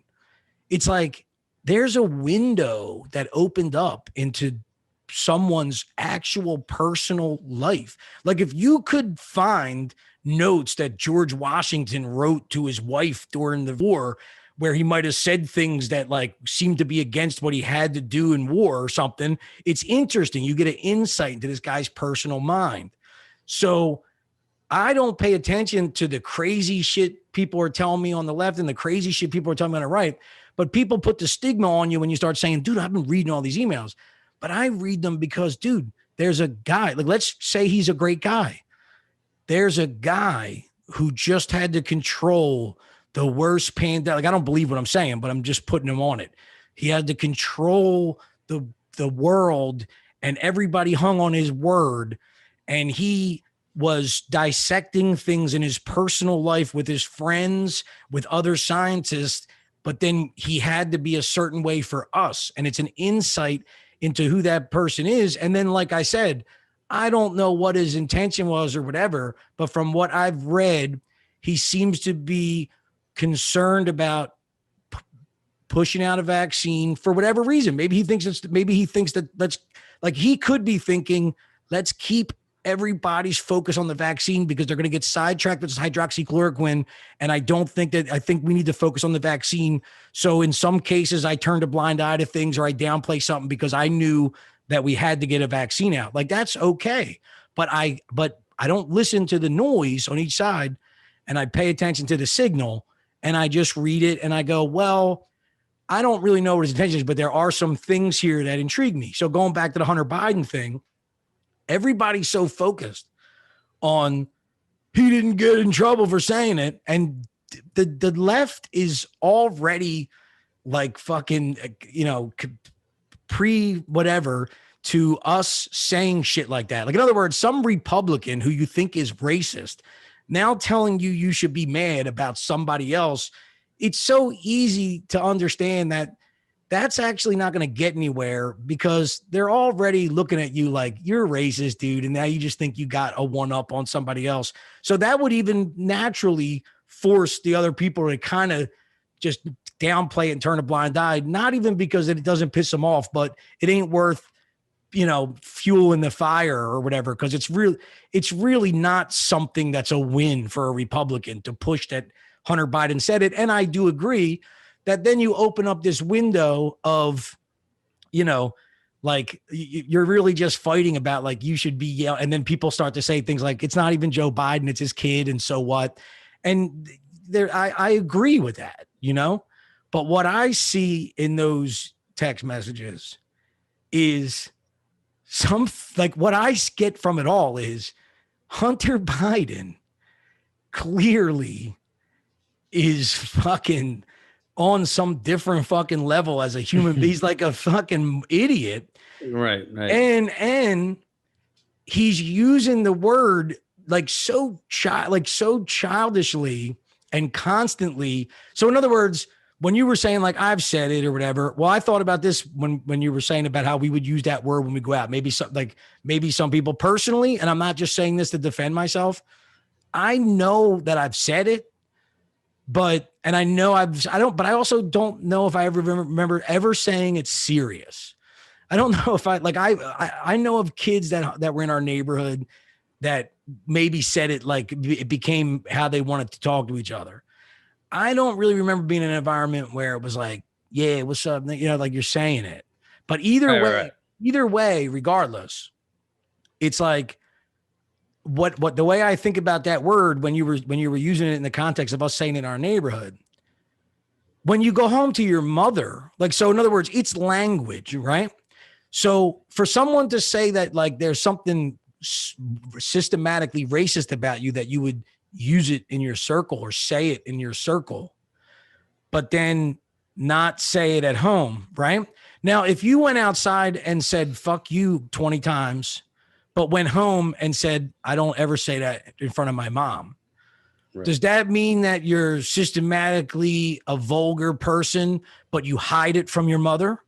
Or does that mean that you have manners? You know what I mean? Does that mean that you're aware of when you're in a safe space where you have no, like, what is wrong with saying any word you want when you're in the confines of your two best friends in the whole world who don't judge you? Right. Why would you be polite to them and not want to say that song that's out and actually reference it? Right. You know what I'm saying? Yeah. So what I think is that's kind of the way I feel about it is forget that he's saying the N-word. I feel like there's a 55-year-old man who is working for the Ukrainian energy, whatever, sitting on the board of directors, and nobody can explain why he's even on that. And he's making gazillions of dollars. He's also a hedge fund manager for a Chinese billionaire who gave him $1.5 billion. And nobody, not one hedge fund person or a New York, like a stockbroker has ever said anything other than the dude is not qualified to do that. Right. Yeah. Right. So with all that being said, now I'm looking at the guy's emails. And so in other words, rather than get lost in the, he said this and they why ain't they saying that? I'm looking at it and I'm going, I'm more confirmed that there's an issue with this dude. He seems to feel like he can do whatever he wants. Like, in other words, yeah, I might say it to my friends, but I don't say it 38 times in a text message to my lawyer and say things, which the one thing that I'm not saying that, to be honest with you, I found it humorous in a sense, but not in the way where I'm like, wow, that guy's funny. But it did make me laugh a little bit that he went there. But the one thing that I thought was a tad too much was he said to the lawyer, just because I'm an N-word, don't be charging me no Hennessy prices. Did you see that one? Yeah.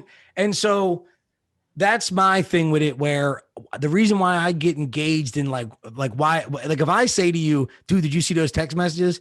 It's not because in other words, somebody might say to me, if I say that, did you see them text messages? And somebody might go, dude, so what? He dropped the N-word. And no, I'm just kind of saying like because I think the people think like me, where it's like he's like a man child. Yeah, like that. I don't care about like what he said. Right. I can't believe that's what he's saying. And here's the other part that I think is a shame that we can't do. But you said it 4 times. You know damn right if Trump's kid said that, right? Here's what I hate. You are 100,000% correct when you say that. But the left is we have to we have to avoid that, because what I'm seeing is somehow, and I think I've said it on here before, moving forward, you have to find a way to remove the Trump thing from the argument completely. Because the minute you say, oh, but what if his kids did it? It's like they don't care. They don't care. It just makes them madder and makes them want to lie more or say something crazier. But as I think of an example, whenever I hear somebody say, what if his kids did it? And if nobody believes that this is true, just Google what I'm about to say, because this was a main topic on CNN and MSNBC for a full day. There was an article that came out in like the Washington Times or something, the Washington Post, that there was a girl from Ivanka's fucking high school who said that Ivanka farted and blamed it on her. I saw that. I read that and I was cracking up, dude. And they took that article and said that basically showed who she was as a person, that was her, that even though it was this funny little thing, that it was like Ivanka is a nasty person, but kind of projects it onto other people. And they fucking probably had psychiatrists breaking it down. And so for people that dismiss you when you say that argument, bro, the people that have been trying to tell you that Donald Trump's kids shouldn't be doing X, Y, and Z, yet have done everything and spent millions of dollars and probably billions of dollars trying to find one bad thing on them kids, and they can't find it, yet they still decide that simple things like just them building a hotel in Russia means that he shouldn't be president. So, but then you say something about Hunter Biden, they go, that's his kid, not him. And the thing is no, this is what I'm talking about, dude. It's not about politics. It's about politics. But what I mean is, when it comes to be about the individual, how can we have an honest conversation with each other if you are telling me over and over and over again that no matter how much I debunk what you're telling me about Trump's kids, you still attack Trump's kids, and there's nothing of evidence like there is for Hunter Biden. And when I'm only bringing up, if you would have said to me, look, I don't care about Trump's kids, Trump's an asshole, I would never say to you, look at Hunter. You said to me 1,000 times how shitty his kids were. So now all of a sudden there's a laptop with the worst shit on it. And I go, look at this. And you're like looking at me like, that's his kid. I don't care. No, motherfucker. We're here because you care. That's why we're at this prefaces, because you care. Yeah. You know what I'm saying? And so that's what makes me mad, is it actually hurts me inside because I search. Listen, I'm not saying that like I'm super intelligent or that I'm the smartest guy or that I'm the most whatever, or that I don't like, I know I'm nowhere near perfect and I whatever, but I do value honesty. And I also understand when people can't be honest. I understand that. I value honesty enough to know that we all lie, or there's certain things that we aren't honest about. But at the same time, in my world, the people I want around me are people that aren't judgmental and are willing to hear you out and honestly hear you out, and then honestly take in what you said and maybe kind of reconfigure some of their thoughts on what they were maybe thinking at first, because maybe you made them see a little something a different way, but then they come back and they still present something to you now, you know, going off a little bit of what you said, and then they present you a new argument, and you're like, oh, okay, touche, I understand. And let me now take my brain and learn whether that's something I need to accept or recalculate, or maybe I find out that with your statement you just said, I can debunk that or whatever. But it's not a game, and it's not whatever. We're both supposed to be really trying to find out what's the right thing to do, or who the right guy for the job is. But at the same time, it does something to me inside when someone literally like lies right to your face on it, on like, you know, we're supposed to be gathering information. And if you're going to lie, we can't move forward in the conversation. You know, if I'm sitting there looking at a guy who I know, like if me and you were talking, and this has happened, I'm sure it's happened to you in with other things. And it's you know, I'm sorry if I'm going on, but it's a perfect example of what I mean. If me and you were to start discussing the N-word like we just did, and then discuss it in front of somebody else, but I'm the first to go, and I say, look, man, we all use the N-word. And then the dude looks at you and you go, I don't know, man, that's just him. I never use the N-word. It's like, wait. And then if I look at you and I'm like, dude, we just talked about this yesterday, and you're like, I never said I said it. I said blah, blah, blah, blah, blah. The thing is I die inside a little bit, because I realize that I just learned something about somebody. And I realized that even though I may, like, I'm not gonna hate this person. I'm not done with being their friend. I'm not whatever, but I just realized the limitations that I now have. So going back with what you said, I mean, what I was saying earlier, where when you're talking to your best friend in the whole world, you can be as honest as pie. That person just moved a step outside of that circle, you know? Yeah. And that circle where we're at today, it seems to me like that circle's getting so small that I have to sit in my own little world and just hope that everybody wakes up to the fact that it's their own selfishness and shit, you know? But I don't want anything that bad happen to anybody, or I don't want my guy to win. I want to be able to go back into a world where I can have open, honest conversations with people, and people are willing to be open and honest with me. It has nothing to do with politics, you know? And all I ask from anybody in my life is treat me as I treat you, in the sense of, I'm not saying that like I treat people perfectly or whatever, but the bottom line is, look, I'm not, if it's something I do, I'm not going to attack you. You know, if I'm sending the N-word to my lawyer every day and somebody starts bringing up a Hunter Biden thing, I'll be like, yeah, I do that. It's not my conversation, because then I do, well, you know? Yeah. And like I said, and you know, one of the reasons why I defended him, and maybe some people think, well, you shouldn't defend him. And in comparison, you know, the one story that I can maybe use to compare or contrast the two is when we had Riley Cooper, a wide receiver for the Philadelphia Eagles, who was like, I'll beat every N-word up in here. His context was clearly racist. Clearly. Like there was no, you weren't like, oh, he was just joking around. Like you knew, like you were like, dude, what the fuck did you just say? Yeah. Like, you know And what I mean? So if like, he and could say it, if he could say it, like if he was one of them people that could say it, even the way he said it, and the way he, there was no there, even it didn't matter how it was spelled. That yeah. didn't have anything Well, about the statement.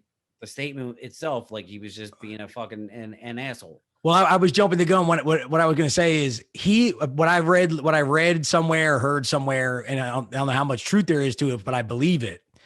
What I heard is that he didn't get a lot of like it didn't last too long where like he kind of went away, like that thing kind of went away in the public eye. What I heard was and I'm not talking about beat him up. He was so shunned in the locker room, like he felt like it basically for like, that no one ever fucking gave him a break for that, right? Right. And so what I was getting at when I said if he was somebody that could say it, and we're mistaken how he said it when he went back into the locker room with his friends, because I'm sure they say a lot of shit in those locker rooms. And if he was to be somebody who maybe made a mistake or justifyingly said so, like maybe they wouldn't have publicly backed him, but he wouldn't have had a hard life. They would have made fun of him and shit, like jokingly. Dude, I heard the stories that he just got like cold shouldered and fucking like just hated. They hated him. And Well, he never, well, am I wrong? I don't know. Like maybe I don't know much about it. no, well, it absolutely caused the divide in the locker room. I think he still had people defending him because Yeah. the reason why one of his biggest defenders was Michael Vick. And Michael Vick was like, he's a teammate. People make mistakes. I mean, of course, come from Michael Vick, who had his own. I mean, clearly it's two different issues. But Michael Vick was like, look, man, like I was forgiven. Like I made mistakes in my life, and that's the thing. Like we all are human. Like there are things that sometimes people say in the heat of the moment that are wrong and it's fucked up. It's racist, whatever. I don't know that doesn't necessarily define you as a person, especially Yeah.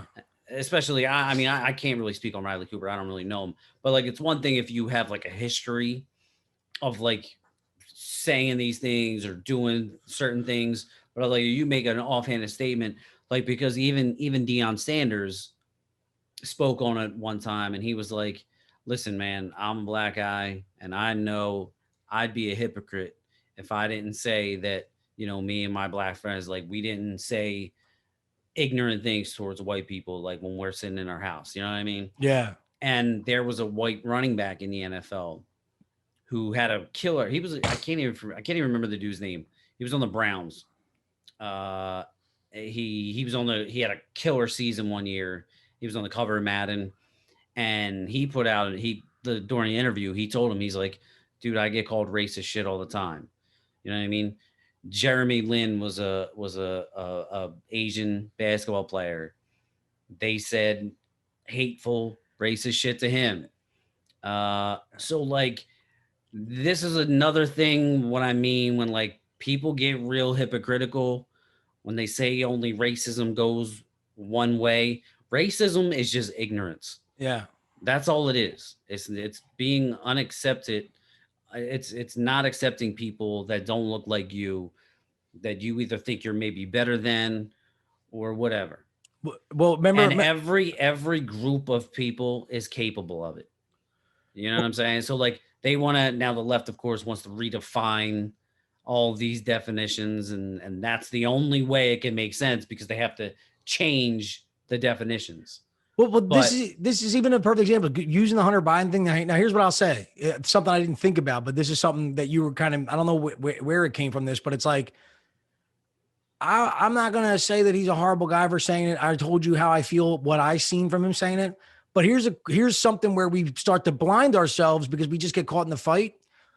But if Joe Biden really is the guy that you think he is, or that you think his goal is to set out and get rid of this shit, I think if he really cared about the stuff, I don't think that he has. I'm not saying he would address it and say his son. This is what I mean. We get lost on like, what are you going to do? Are you going to tell your son he's fired or something? Whatever. You going to put him in jail or whatever. Like, yeah, are you gonna call your son a fucking white supremacist? yeah, Like, but if Joe Biden was the man that people present him as, him not even addressing it would not be the characteristic of a guy. Like, if he felt the way he did and he just saw a glimpse into his son's private life and saw that that's how he was acting, which didn't coalesce with what Biden wanted America to be like, it would have been a moment for Biden. Like, I think I'm not trying to say that he would have embraced it politically. I'm talking about if he really cared about that shit and he just found out that his own son would say it. I could see someone who has all those things you think that Joe Biden has. I could see that person coming out and saying, listen, my son's a perfect example of what's wrong with this country. I'm appalled at what I saw, but I still love my son. And, there's things that even I need to fix at home. Like, that would have been a moment to grandstand and say, this is the problem. And we need to understand that this is wrong. I love my son and I don't believe that he's racist, but he needs to understand that that kind of insensitive attitude is what the problem is with this country. And I would be like, damn. Yeah. But see, even with that though, again, I think that's just pandering because his son isn't Riley Cooper. Like, that's what I was trying to make the comparison. Look, I understand, like, and some people, clearly, I know there's obviously people out there would argue with me and saying, no, that's not acceptable at all what he said. But I'm saying in the context of how he said it, in comparison to somebody like Riley Cooper and what he said, there is a difference. And if you can't see that difference, then I don't know what to tell you. I mean, but there's a difference there. No, Tom, I think you missed. I wasn't using that as an argument. Like, here's the thing. No, I agree with you. What I was just saying about the Hunter Biden thing is, look at it from a different. It has nothing to do with Riley Cooper. So I apologize if that's what it seemed like I was doing. What I just meant is, let's take the Riley Cooper thing aside. And I just saw a different thing with the Hunter Biden thing where it's like, like Joe Biden is the leader of the group of people that say saying that they're the group of people. I got canceling people. You get me? No, I got what you're saying. Yeah. But I don't feel like in this situation, what Hunter did, I don't think it's enough for Biden to come out to make that statement. Well, I'm with you, and I'm not like, I just want to make sure that my point is made. I agree with you, because we are looking at everything like that. But what I'm trying to say is Joe Biden and AOC are the people where if some little girl sings it on a song, they're retweeting it and saying why this girl should be removed from society. Right. So what I'm trying to say is, if you really believe that, and you just found out that your son did it, and even this is what I'm saying, even if you were pandering, but what I'm saying is they're all pandering. Exactly. So they're pandering, and then when it affects them, they run and hide and wait for it to go away. Right, but if they actually, so remember I said in the last one where I say, like, certain people, you can't argue with because they live it, right? So in other words, if I was a black dude and I used the N-word and a black dude said to me, I don't like that word, whether you're white or black, hence the guy you're talking about. It's one of them things where it's like, I might have a difference of opinion, but I can't argue with that guy because he lives his life that way. He really fully 100% believes that not only should white people not say it, but you shouldn't say it. Nobody should say it. And I don't allow my kids to say it. So I might disagree, but I live life a different way. But if you were to find out that dude had a kid who was a rapper and he was like promoting his son's album and it was all N-word, N-word, N-word, but he's been screaming at people about the N-word, you would have a difference of opinion. So I guess my whole point with just a different view on the Hunter Biden thing is it's what makes me understand that they don't believe what they're saying. And it solidifies that they are all pandering, because I believe that if Bernie Sanders found out his son did that, Bernie Sanders would be bothered by it and address it. You get me? Because he lives that way. He may, I don't agree with Bernie Sanders, but I think that some of his, his political motives may seem to be contradicting themselves at times. But I think that there's some things we don't understand. I mean, you do have to fly a jet if you're a politician, you know what I mean? but he lives his life in a way and really wants good for people. So it's hard to argue with that guy. But so I guess the whole time we're saying that we could understand why people wouldn't attack Hunter Biden.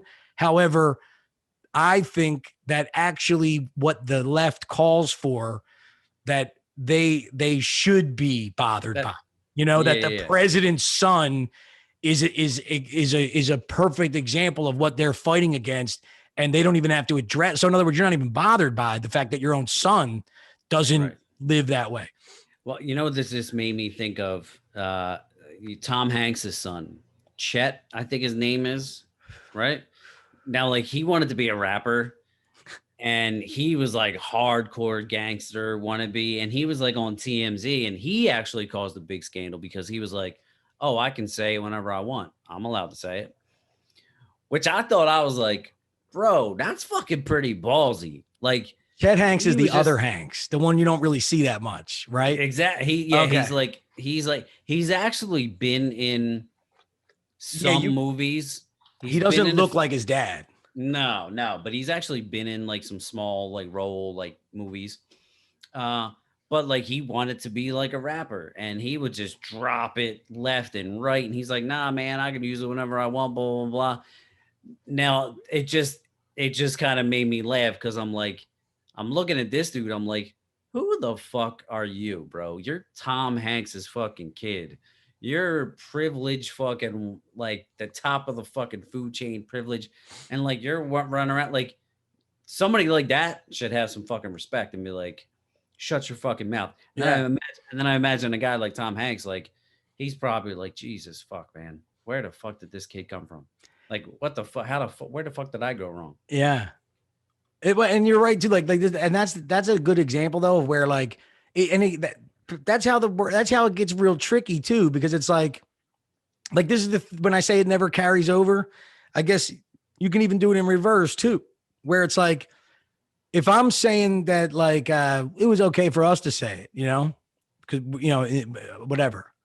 But now all of a sudden I'm like, Chet Hanks should never fucking say it, And so not only should he say it, but he shouldn't come out on TMZ and be like, "Oh yeah, I don't have a problem using it, and I can just use it whenever I want. You can't tell me I can't." Well, there's like, that's taking it to a whole nother fucking level. You're like, bro, shut the fuck up. Well, dude, I'll tell you one good thing. And you know what sucks? I think it's like a communist. I think the dude was like a communist or something.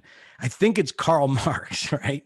But one of the books I had to read, when I took philosophy, I had to read a bunch of these guys. And I'm not sitting here trying to say I'm a reader. I'm just saying I learned what I had to learn about these guys. But, you learn some cool shit.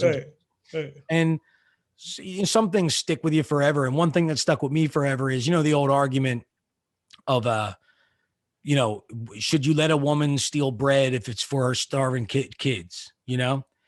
And most people would say yes. And Karl Marx's theory was you have to universalize everything. So in other words, and going into what we were saying about the Chet Hanks thing, when you start getting into when and how people like, oh, well, they can use it and they can't, whatever. The thing is if Chet Hanks can say it, then you have to universalize, then everyone can say it. Can everyone say it? No. Well, then Chet Hanks can't say it because it can't be universalized, Yeah. And I believe in that theory because I think that the way I personally think that this is one of the big problems, even like say using cops, for example. I believe that everybody should abide by the law. Okay. I believe that if you get caught smoking weed, back when weed was illegal, like just simply because it's illegal, if it was illegal, like you have to abide by the law. So if the cop catches you, technically you should go to jail, right? Like that's the rule. Right. However, if someone was to tell me, the cops caught a bunch of them kids and, the one cop's a good guy and he just kind of scared him a little bit because he didn't want to give him a felony and shit. So he let him go, but he scared him or something. And so I believe that everybody should believe like it's not okay to do things that are bad. Like it's not okay to do drugs. It's not okay to fucking cheat on your girlfriend or blah blah. But then when you're approached with that incident and it happens, the person has to be aware that what they did was wrong, and then you can decide what kind of punishment that they deserve in that moment, but the person needs to believe like that that's wrong. And so I think that the only way though that you can have a society like that is like, if you're okay with cops kind of letting kids go, well, that's when you get into the gray areas of like, but they don't let this other individual who's the only black kid in the town, they've arrested him 15 times. So when you leave shit like that in people's hands, the corruption of it begins. So then you have to go in and make it where it's like, if you ever stop a kid, you have to arrest them. And then everybody's getting arrested and their lives are being destroyed. So that's kind of wrong. But it's a shame that like we just will never have a society where it's kind of like you can really the authoritative figures in your life, can always be trusted to make the right choice, and it's like that's why you just can't leave decisions in people's hands to decide who can use the N-word, who can't, and whatever else, because they turn a blind eye at things. I don't know if what I kind of said made sense. I wasn't really trying to bring it back to the N-word thing, but it's just something I think about a lot of like, cops did a lot of, me and you've talked about it. Like we've gotten in some situations where the cops did certain things other than ruin our lives for shit that we really could have gotten in trouble for. And I think that was a good thing that they did that. But then you find out that, if there's one kid that they just didn't like them or something, it's unfair. It's unfair that that somebody would let you go and fucking really lay the hammer down on somebody else, and it's what makes it when I think about, like, when I start to get real adamant about, the data or blah, blah, blah, blah. And I do agree with everything that we say about it. I do think on the whole, it's not what people make it out to be. However, I do agree that there's probably some people that have been really fucked over. And the only difference between me and you and them is that they just fucking had the cops up their ass. You know what I mean? And that's a shame to think that, like, I've probably done some things where if the cops were there, I probably could have, if they wanted to play it a certain way, you're up against 10 years for fucking fist fighting, Yeah. That's why equality doesn't exist. Yeah. It can't exist among humans. It's just impossible. The only time it will exist is when we're like, fucking android hybrids. At which point it may be possible, but I don't know. And the only reason I'm thinking about that is because I just started watching a show on HBO Max called Raised by Wolves. I shouldn't say just. I finished it already. Did we talk about this already? I'm not. Did you like? How is this old?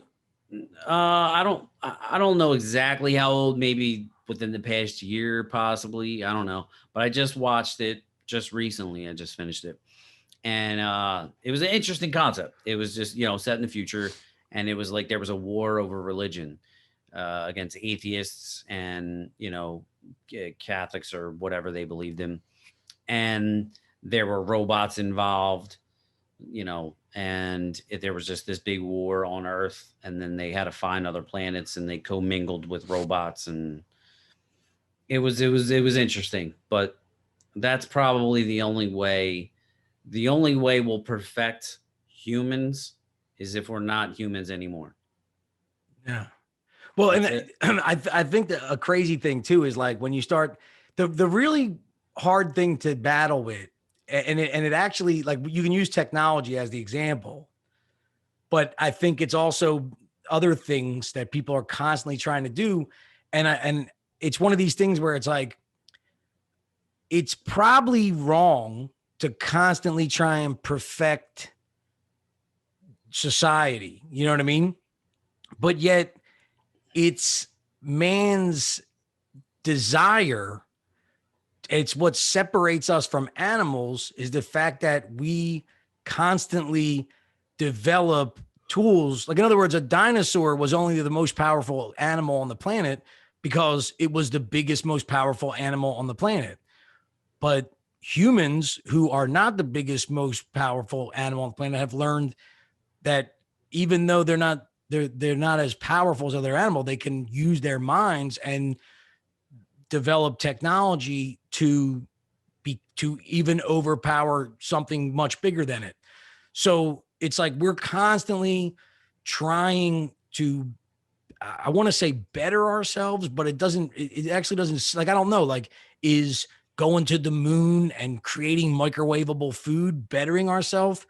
That's debatable. However, create like the fact that a woman doesn't have to stay at home all day because her whole entire job is that it takes hours and hours and hours to prepare and preserve food, so it's one of these things where it's like we'd much rather just eat like we did 100 years ago, but people don't have time or money to afford it. You know what I'm saying? So you're constantly searching for the better way, and there's nothing you can do to stop it. People are always going to try and do it. However, is the end result actually something good? I don't know, buddy. That's, you know what I mean? That's it. If you can make it to where, you never, like, in other words, if somebody said to you, hey, we've developed a technology where you can never die and never be hurt and you'll never experience pain and you'll never suffer and you'll be able to live forever. It's like, I think they just created that. There's a couple companies that are pushing that right now. Are you serious? Elon Musk? No, I'm being sarcastic with the shots. Shot. Everybody. But I don't know. They should bring that out. Like, all right, guys, you ready for your vaccine, baby? That's what I was just thinking. I'm like, why haven't they used that song? Shots. Dr. Fauci, shot. That's like, I need to be them. We need to be the layman's terms need to be the government's marketing tool. Dude, I'm going to tell you right now, we can start to close out and land this plane on this. I don't know if I ever said this to you. It's weird because I believe this is how crazy this thought I'm about to say to you is that I've actually haven't even said this out loud, but I've thought about it for months. But the reason why I never said it out loud was because I was actually afraid that they might do it. I can single-handedly guarantee you that I can change overnight. If I was to be working for the fucking US government, the propaganda Dan, I can overnight create a story that I would leak out that I can guarantee you would make every man in America at least take the vaccine. You want to know what that is? Free pussy. Spread a rumor that people's dicks are getting huge. Oh, yeah. Shoot me up, bro.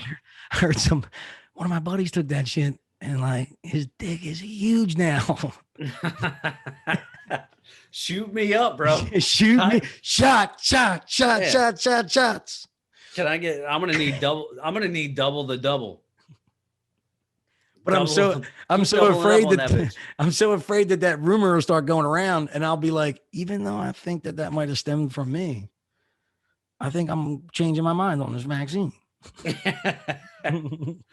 Yeah, man. That's actually a good point.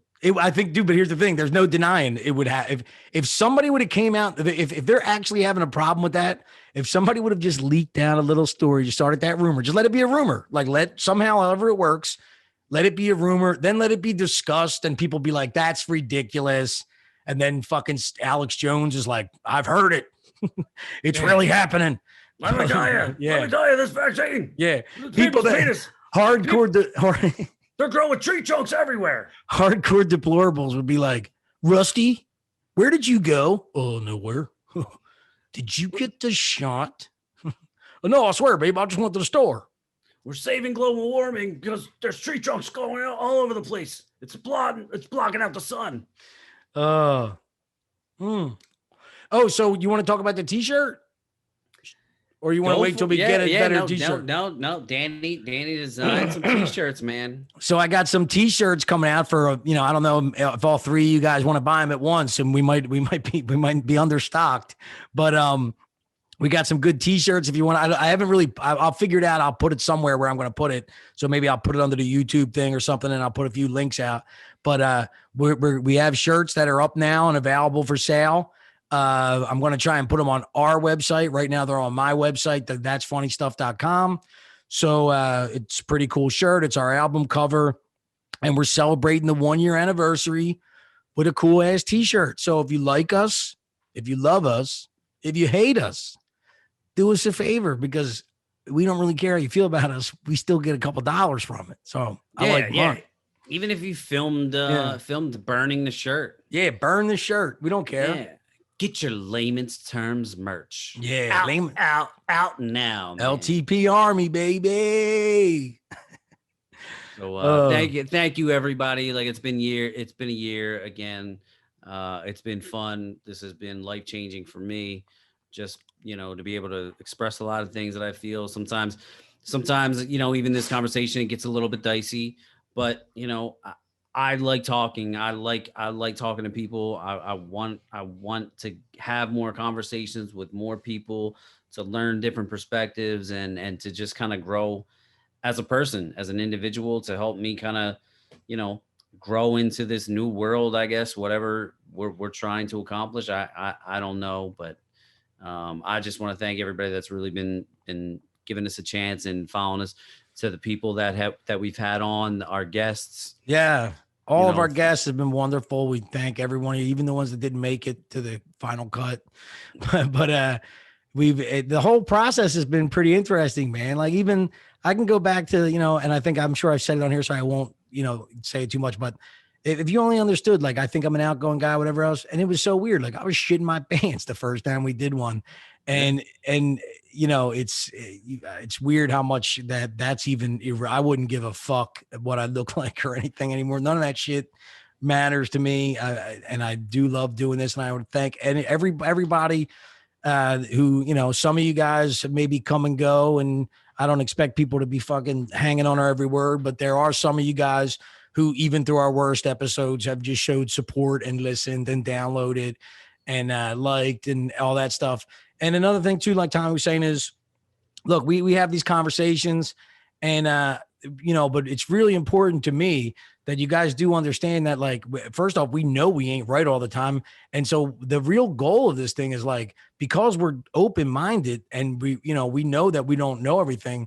When I say I want comments and stuff like that, like, tell me what I said was wrong, and then I'll evaluate something and talk about it. So, comments and all your input is really important to us, because, we know we don't know. And we're just two guys trying to figure stuff out. So help us through the process, help us grow, help us learn, that's what I see this, that's what I foresee with this podcast, is just a place where a bunch of people who really understand that they have an opinion, but they don't really have the answer. And the more opinions, the closer we can come to an answer. So thank you guys very much. It's been a year. Get the t-shirt, read the books, eat the butt, whatever else. I don't know. I can't think of any. I'm crashing because I'm coming up on a long day. So I'm like, yeah, Tom's got a lot to do. Fuck, man. I even had something. I was going to say something, but I forgot it. But anyway. All right. Well, we love you guys, and thanks a lot for fucking listening. And I did here. Last thing I want to say before we go. I just wanted to ask you this. I was even thinking maybe I'll just ask you after it, but whatever. We'll add it on here. I'll acknowledge this maybe for people who may have listened to us. I feel that there was a time where things were a certain way. Like, I actually think that a lot of the political things are kind of worse now, but there was a time, I would say there was like 2 or 3 months where you might've heard us saying in the episodes, like, I don't even want to talk about this shit. And like, what I think is kind of funny now is, as my life has kind of gotten back to normal, at one point on this podcast, I would go home, or I would be home, and I would literally, after like doing a podcast, be sitting at home going like, is this all I'm fucking thinking about? Like I was blaming it on the current events and blaming it on the atmosphere in society, but at the same time, because there was nothing that culminated from it, I was stuck in it.